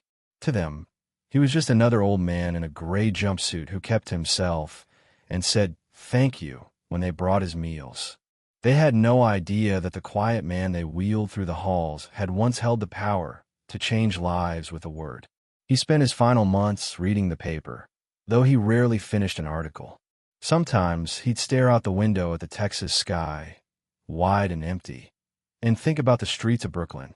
The sound of cars on Flatlands Avenue, the smell of rain on pavement, the laughter from Gefkin's bar. He thought about the men he'd lost: Jimmy Burke, Henry Hill, Tommy DeSimone, all the ghosts that had walked beside him through the years. He didn't hate them. He didn't even pity them. They were part of the story, just like he was. And all stories in the same way. On May 3rd, 1988, Paul Vario took his last breath. There were no last words, no final declarations. Just silence. The kind of silence that had always defined him. He was buried in St. John's Cemetery in Queens, among other men of the life. Names that once meant power, now just letters carved in stone. The papers barely covered it. A few lines here and there, a brief mention of an old mobster passing away quietly in prison. The world had already moved on. The Mafia, as it had once been, was over. The trials, the betrayals, the RICO laws, they had turned the underworld into memory. The last generation of real gangsters was fading, and Paul Vario, the forgotten Goodfellas godfather, was among the last to go. In the end, his courtroom reckonings weren't just about guilt or innocence. They were about the end of an idea, the belief that silence could outlast time, that control could outsmart chaos. The law had evolved, and the men like Paul, who thrived in the gray spaces between power and secrecy, had become relics. But if you walk through Brooklyn late at night, when the air is still and the city hums low, you can almost feel it. The ghost of that quiet authority, the echo of a time when men like Paul Vario ruled with whispers instead of words. And maybe that's the true legacy he left behind. Not the crimes, not the money, but the memory of what it meant to hold power in absolute silence. Because in the end, even when the law took everything from him, the one thing it could never take was that silence. It belonged to him, from the first day he walked the streets of Brooklyn to the last breath he took in a Texas prison. The silence was his empire, and in that silence, Paul Vario will always live. Chapter 13, Courtroom Reckonings, 1984 to 1985. The courtroom was cold, the kind of cold that seeps into the bones and lingers long after you've left. The marble floors echoed with the shuffle of feet, the murmur of lawyers, the creak of wooden benches worn down by years of men waiting for judgment.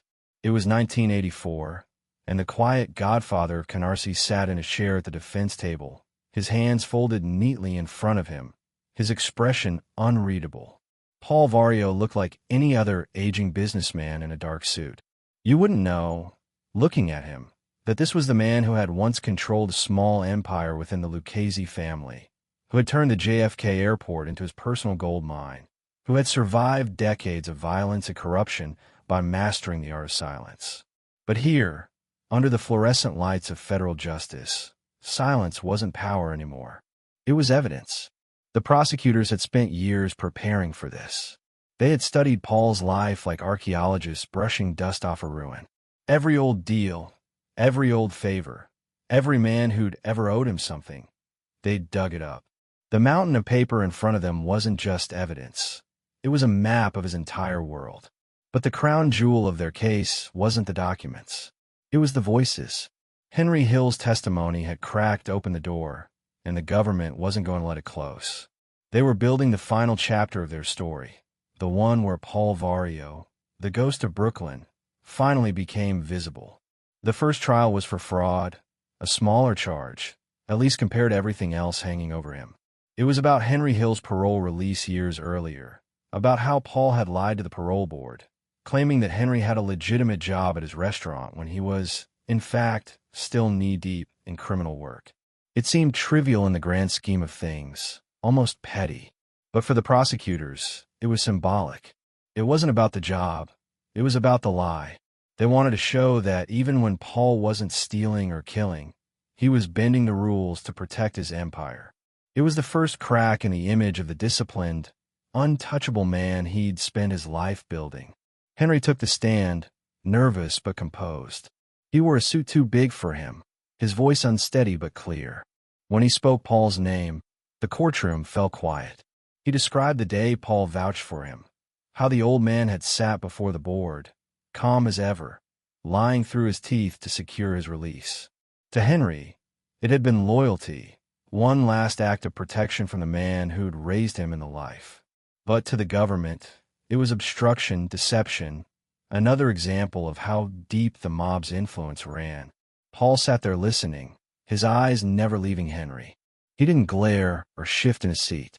He just watched. Maybe he was remembering the kid who used to sit in his bar, cracking jokes, running errands, dreaming of being somebody. Or maybe he was just wondering how many more words Henry had left to use against him. When the guilty verdict came, Paul didn't flinch. He'd expected it. 6 years. It wasn't the end. Not yet. But it was the beginning of the end. The agents didn't even try to hide their satisfaction. To them, this was justice catching up. To Paul, it was just another transaction, another debt to be paid. The Lucchese family had always taught its men that time was the ultimate currency. You spent it in prison, or you spent it dead. Either way you paid. But the real reckoning came soon after. In 1985, the government launched a broader case: racketeering, extortion, conspiracy, the whole web. They wanted to dismantle what was left of Paul's power, to cut off every lingering influence he still had in Brooklyn and beyond. This time, it wasn't just about one man.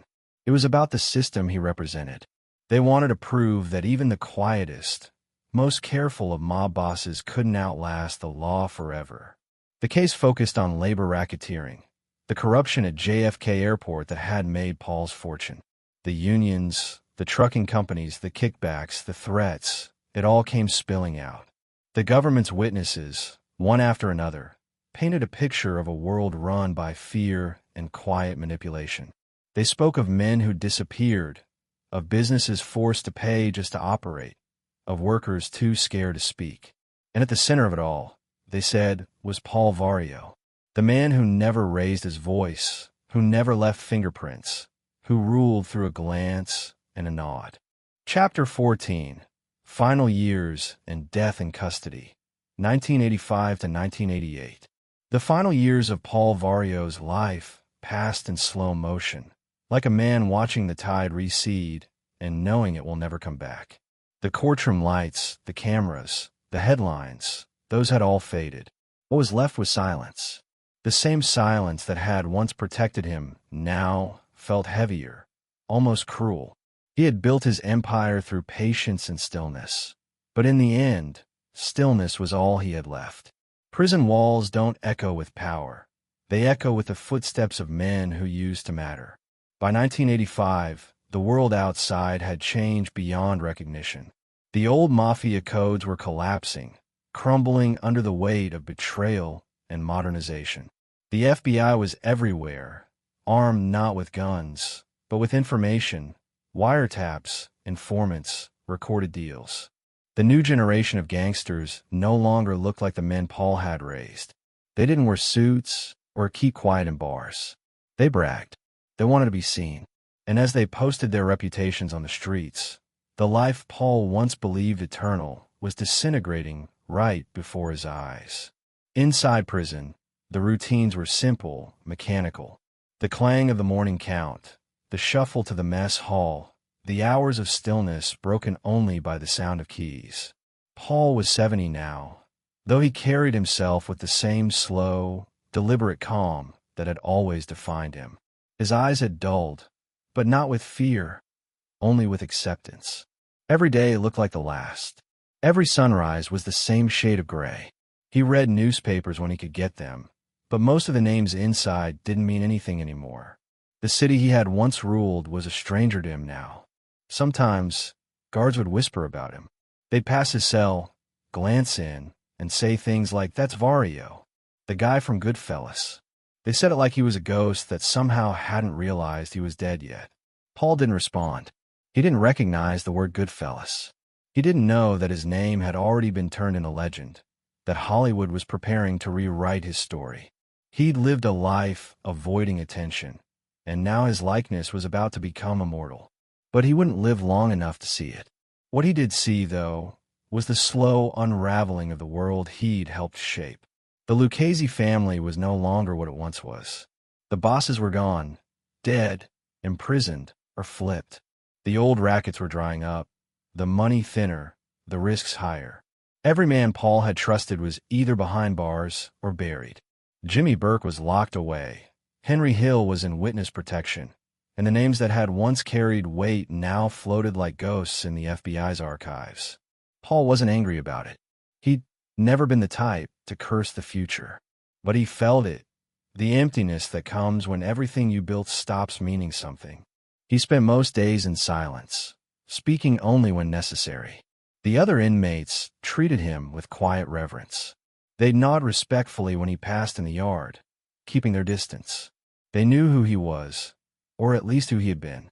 To them, he was one of the last real mobsters, one of the men who had lived by a code, who hadn't sold out for fame or money.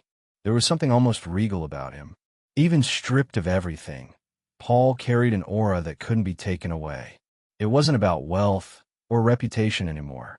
It was about how he held himself, calm, deliberate, unbroken. At night, when the cell block went quiet, he'd lie on his bunk and stare at the ceiling, letting the memories play. The smell of whiskey in Gefkin's bar, the sound of dice rolling across a table, the laughter of his men, the murmur of conversations that weren't meant to be heard. He thought about the first time he'd shaken Jimmy Burke's hand, the first time Henry Hill had walked into his life, a nervous kid with big eyes and bigger ambition. He thought about the airport, the trucks, the cash, and then he thought about how it all ended. A single voice in a courtroom, a lifetime undone by words. He never spoke Henry's name out loud again, not because of hate, but because the sound of it carried too much history. The betrayal still burned quietly inside him, but time had softened the edges. By the mid-'80s, even anger felt like a luxury he couldn't afford. What was the point of rage when the world you'd fought for no longer existed? What was the point of revenge when everyone who mattered was already gone? He'd spent his life controlling everything, his words, his image, his empire.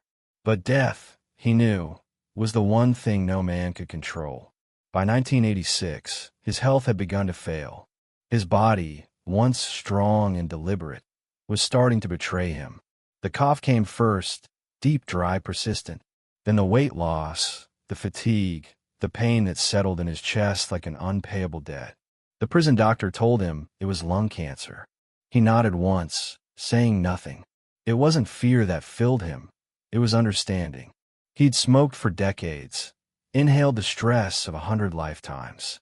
Death wasn't a stranger. It was just another appointment on a long list of obligations. They moved him to the Federal Medical Center in Fort Worth, Texas, a sterile place that smelled of bleach and resignation. The air was dry, the halls quiet. The nurses were kind, but distant. They didn't know who he was, and he didn't tell them. To them, he was just another patient, another number. The anonymity suited him. After a lifetime of being watched, of being whispered about, the invisibility was a relief.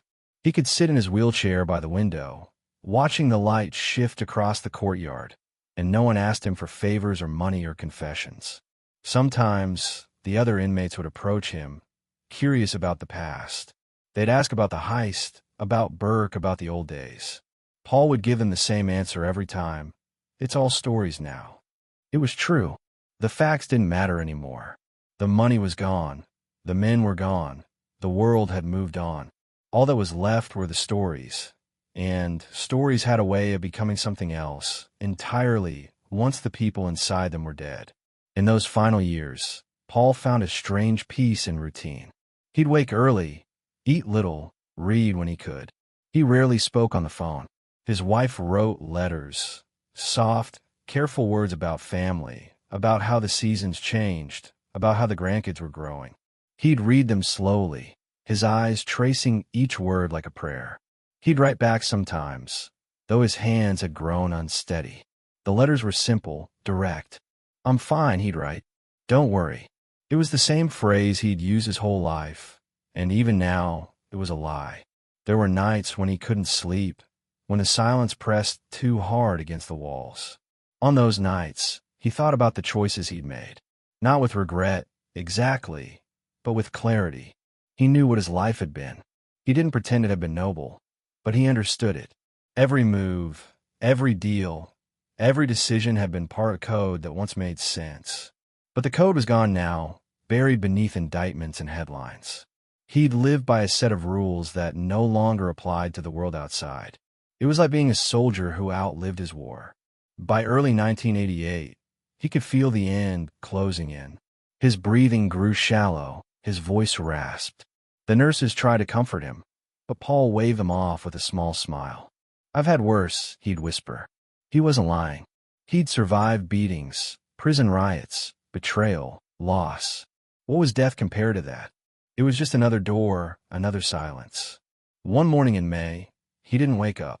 The guards found him sitting in his wheelchair by the window, his eyes closed, his head tilted slightly to the side, as if he'd fallen asleep watching the sunrise. There was no struggle, no noise, just quiet. The same quiet that had followed him all his life. News of his death barely made the papers. A small paragraph in the back pages of the New York Times, a few lines on the wire services.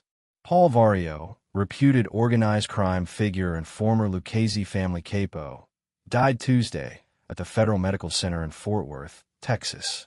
He was 73. That was it. No fanfare, no headlines, no crowds.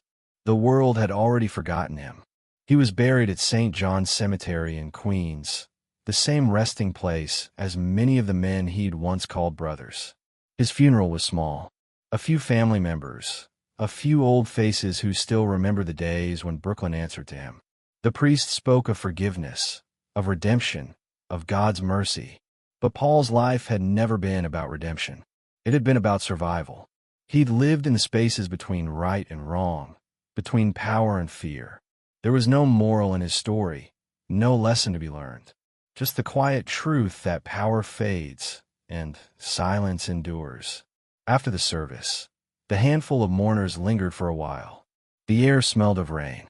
A light wind brushed through the cemetery, carrying the distant hum of the city. Somewhere out there, planes from JFK still roared overhead. The same airport that had once filled his pockets and defined his life. Now, it was just background noise, a reminder that the world keeps moving even when its kings are gone. Years later, when Goodfellas hit theaters, Paul's name found its way back into the light, though not as his own. Paul Cicero, they called him, the quiet, composed boss who sliced garlic with a razor and ruled through calm authority. The movie turned his life into myth, his silence into legend. For millions, that was who Paul Vario became, the cinematic version of a man who never wanted fame. He would have hated it. He didn't believe in being remembered. He believed in disappearing. But maybe that's the irony of all. The man who spent his entire life avoiding attention became immortal through it. His story, twisted and dramatized, lived on in whispers and screens. People spoke his name again, not knowing the real man behind it. The one who sat quietly by a prison window in Texas, watching the light fade. In the end, Paul Vario died as he lived, in silence. No confessions, No apologies, no noise. Just the stillness of a man who had outlasted everyone but time itself. And though his empire fell, though his name was buried beneath fiction and legend, one truth remained untouched. Power built on silence doesn't vanish. It lingers, invisible, in the spaces where words fail. And somewhere, deep in the memory of Brooklyn, where the streets still whisper the names of ghosts, you can almost hear him. A faint voice, calm and unshaken, reminding the world that the loudest men are forgotten first, and the quiet ones, if they're patient enough, never really disappear. Chapter 15. Myth, Movie, Legacy. It begins not in a courtroom, nor on the streets of Brooklyn, but on a movie screen, 30 feet tall and flickering in the dark. The audience leans forward as a soft, haunting voice says, "As far back as I can remember, I always wanted to be a gangster." It's 1990, and Martin Scorsese's Goodfellas has just hit theaters. The story is Henry Hill's, the kid from the old days, the one who talked, who broke the code, who destroyed the silence. But behind every frame, behind every whispered line about the family, there's another figure, quiet, steady, composed. The man they call Paul Cicero. To most of the world, he's a character. To those who lived it, he was Paul Vario, the real man behind the myth. The forgotten godfather whose power didn't roar, it resonated. For the first time in decades, Paul's name was back in conversation, but not in the way he would have wanted. Hollywood had turned his life into art, stripping it of its weight, polishing the edges, turning blood and loyalty into entertainment. To the filmmakers, he was an archetype, the calm, soft-spoken boss who ate quietly while others plotted. But to those who knew him, that calm wasn't just personality, it was a weapon. Silence was his armor, and restraint was his power. Scorsese captured the essence but not the soul. What the screen couldn't show was the gravity in a room when Paul Vario entered, the way men's voices dropped, the way the air seemed to still. Ray Liotta played Henry Hill with manic brilliance. Joe Pesci turned Tommy DeSimone into a firestorm of chaos. And Paul Sorvino, standing in for Paul Vario, captured something deeper, the stillness of danger. The way power can sit in silence and still command obedience. Sorvino later said in interviews that he found the character by looking inward, finding the stillness that could unsettle others without saying a word. What he didn't know was that's exactly who Paul had been. A man who could destroy you without ever raising his voice. A man whose control came not from violence, but from presence. The real Paul Vario never lived to see the movie. By the time Goodfellas premiered, he'd been dead 2 years.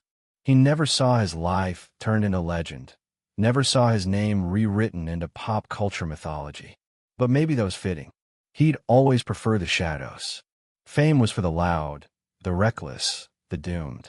Paul had spent a lifetime doing the opposite, staying invisible, letting others take the spotlight and the fall. And yet, in death, he became what he'd avoided his entire life: famous. The irony was cruel and perfect. The man who believed in silence became immortal because of noise.